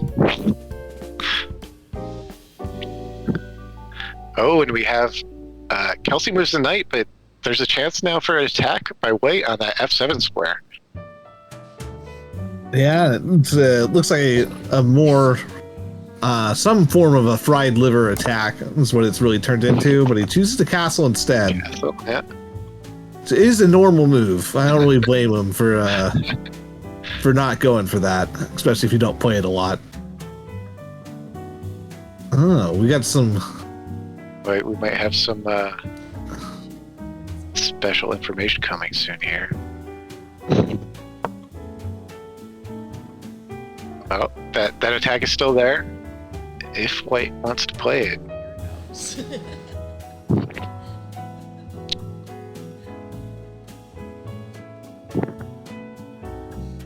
Yeah, and for black, you almost forced your opponent to find it now. Yeah, not the traditional way of getting to that type of attack that you'd see, but it was available. But white retreats. Well, I think that is pretty logical, especially if you don't play those kind of attacks very often. You retreat the knight back. Maybe if he takes, then you can take back for your bishop, and you still got a knight, the rook coming to e1. Oh, he takes with the pawn. seems so far both players very willing to just trade equal pieces right now. Which, I think, it's a good move a lot of times. No. Okay. You know, So I'm like, wait a second. can help you from getting into kind of overly complex positions, and it's definitely a viable strategy. Absolutely, and they used to play chess like that a lot more so back in the early days of chess. It was a lot more common to see games trade down a lot more quickly than in the modern day chess. We got some producer Smashley has put up some messages here on stream. This is just some words of encouragement from Van's mom after her game ended. Oh, there we go. That's so sweet. It's okay, sweetheart. You're a winner anyways. That is lovely. I love it. Van's mom is. I've never met Van's mom, but Van's mom is great. That is the kind of encouragement you want to hear after you lose a chess game. Okay. Back to chess action. It looks like we got the rook check. The bishops come out to block. Black's queen out now. Yeah. Lots of action on the diagonals with all these bishops and the queens. Yeah, and I really think the only real unfortunate part about the position for white is just the fact they took with the pawn instead of the bishop earlier on. Outside of that, this game, it looks very equal, and definitely it can still anybody's game at this point.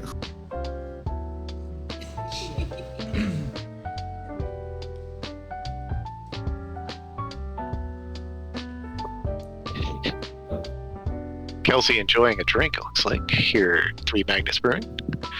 Could be a self-care non-alcoholic beer, or maybe it's one of their standard offerings. They got it all. So if you want either one, 3 Magnets, come down, hang out, have a good time.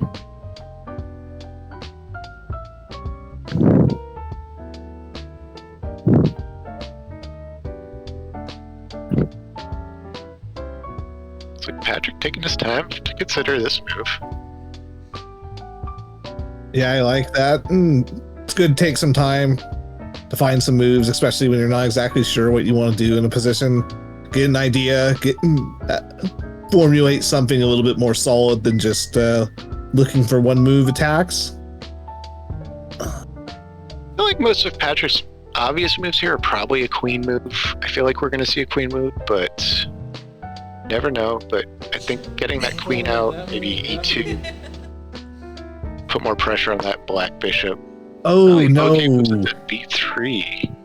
And that is a really good idea. I was wondering if we might see that because he took with the pawn on d3, which is... That makes a lot of sense if you're going to go for that, but unfortunately it can just be met with d5 here. Yeah, that white bishop can be trapped. No good outlets for it. Good news for white is that at the end of the day you are going to get at least 2 pawns for it.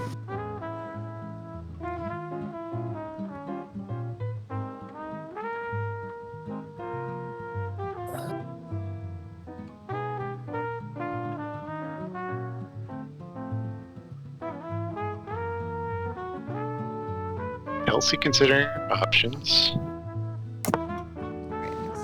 Castles.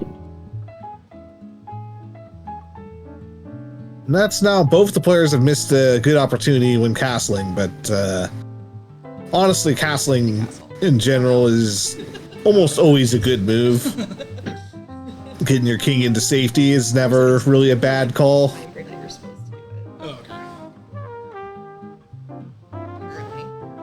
Yeah, it's within the early stages of the game. Yeah.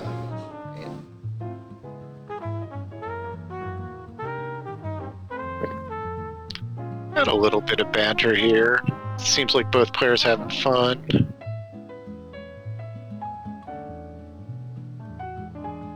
Wait on the clock. try to decide on their next move. I think White's in a pretty tough position here because now that you've moved that queen to the B file, I'm not really sure how you're ever going to develop this bishop on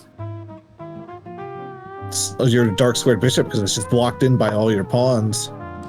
Oh, interesting. Okay. I'm not sure this is going to work out like White wants it to.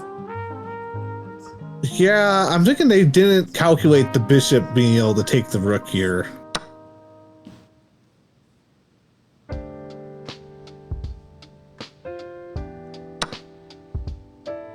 Oh shit. I think I just lost. Here, Patrick ruining his decision a little bit here. Yeah, the pain that sets in when you realize you've miscalculated something.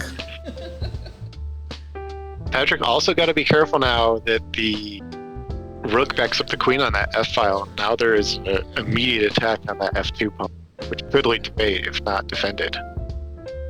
Yeah, it's just going to be really tough to defend anyways, because you got to worry about back rank too. Yeah.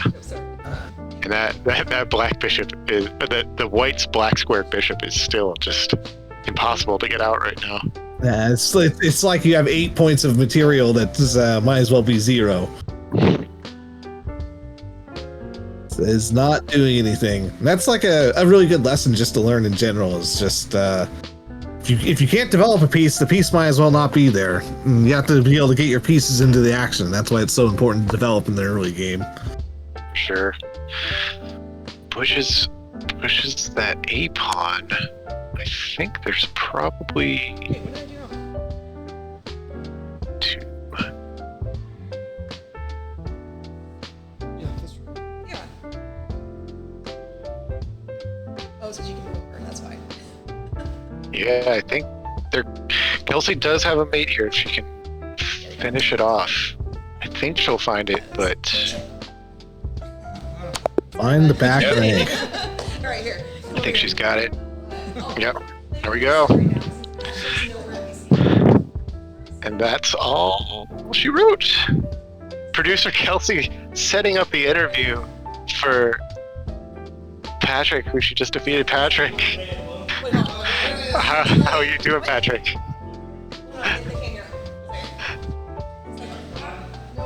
Oh wait, I think we need producer Ashley to Everything happened so suddenly. Hold on. press some buttons here. We'll get you the interview, folks. Don't worry. Okay, I think we're good. Patrick. Hello? Can you hear me? Yeah, we can hear you. How are you doing? I'm good. How are you? Good. It looks like it seemed like the turning point a little bit was that rook move. It seemed like you had an idea, maybe miscalculation there. What were your thoughts behind that move there? Yeah, I think I was just seeing a play that I missed bishop that killed my rook. So Yeah, it happens. You know, we got Wyatt here too in the booth. Wyatt, questions for Patrick? Yeah, the only question I had is I was wondering when you decided to take with the pawn instead of the bishop earlier on and to double up your pawns there, was that with the idea of eventually putting the queen behind the bishop and aiming at that pawn on Kelsey's backline there? Yeah, I think so. I was trying to swap a couple pieces, and she played it well. So Wyatt, I believe Wyatt, ask him what his Rocket League rank is. Yeah. Oh, what's your Rocket League rank? I'm in the diamonds, like diamond 1, 2. Hey, so that's pretty good. That ain't much bad better at at all. that than I am at chess. we have a lot of chess Rocket League carryover, I think. First game, a live game, I believe, this season for you. How was that experience for you? Oh, it was a lot of fun. Meeting everybody in the league who's here and enjoying my time. Drinking some beers and playing chess. So. Awesome. Well, yeah, sorry it didn't go your way, but a lot of games still to play. So hopefully we'll see you again on stream. Yeah, hopefully. And yeah, good luck the rest of the way. All right, thank you. And now, I think for our final interview of the night, we have producer/player Kelsey /Victor. How are you feeling, Kelsey? Funk, Wyatt, how are you? We're good. We're watching a lot of fun chess. Good. I hope I was somewhat entertaining in my chess playing tonight. So, question: what was harder for you tonight, the producing or the chess winning? Okay, so first off, I left my house at like 6 a.m. this morning to go to Seattle. Sorry, Ashley's telling me to get closer for work today. And then I got back here, and I've been a freaking slave since 5:30, editing videos for him. So I would say, Patrick's wonderful. Cheers to Patrick. Working for Ashley is the worst. Oh wow! Okay, I'm just kidding. Here, folks. We got producer tension in the ranks here. We have a really, really great routine here, and it's been fun. I'm really happy to be here. Well, I have commentator Wyatt here, who has been nothing but a pleasure to work with. He might have some questions for you. Go for it, Wyatt. Don't go too hard on me, because if you ask me about any moves, I have no idea what just happened in the last 20 minutes. Nah, you're good. I'm actually curious. How does it feel to be at the top of the league? And would you like your chances if you get a chance to promote up to Division 3? I would love to experience it, but I know I'm going to be at the bottom of 3, so it'd be fun to try it out. Be like, all right, I made it, but then I don't know. It'd probably be an absolute mess. You gotta have a goal, though, right? Being number 1 in my league sounds pretty great. That is, yes. And you are. Now, I think after that win, at least for now, you are the solo number 1 spot, pending other results. Of course. I'm 2-0 this week, once against Elliot. I'm Elliot's biggest fan, by the way. Elliot, yes.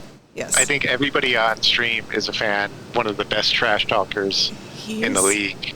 He tried to get in my head yesterday when we were playing here, just on our phones, at 3 Mags, and we were having a great time.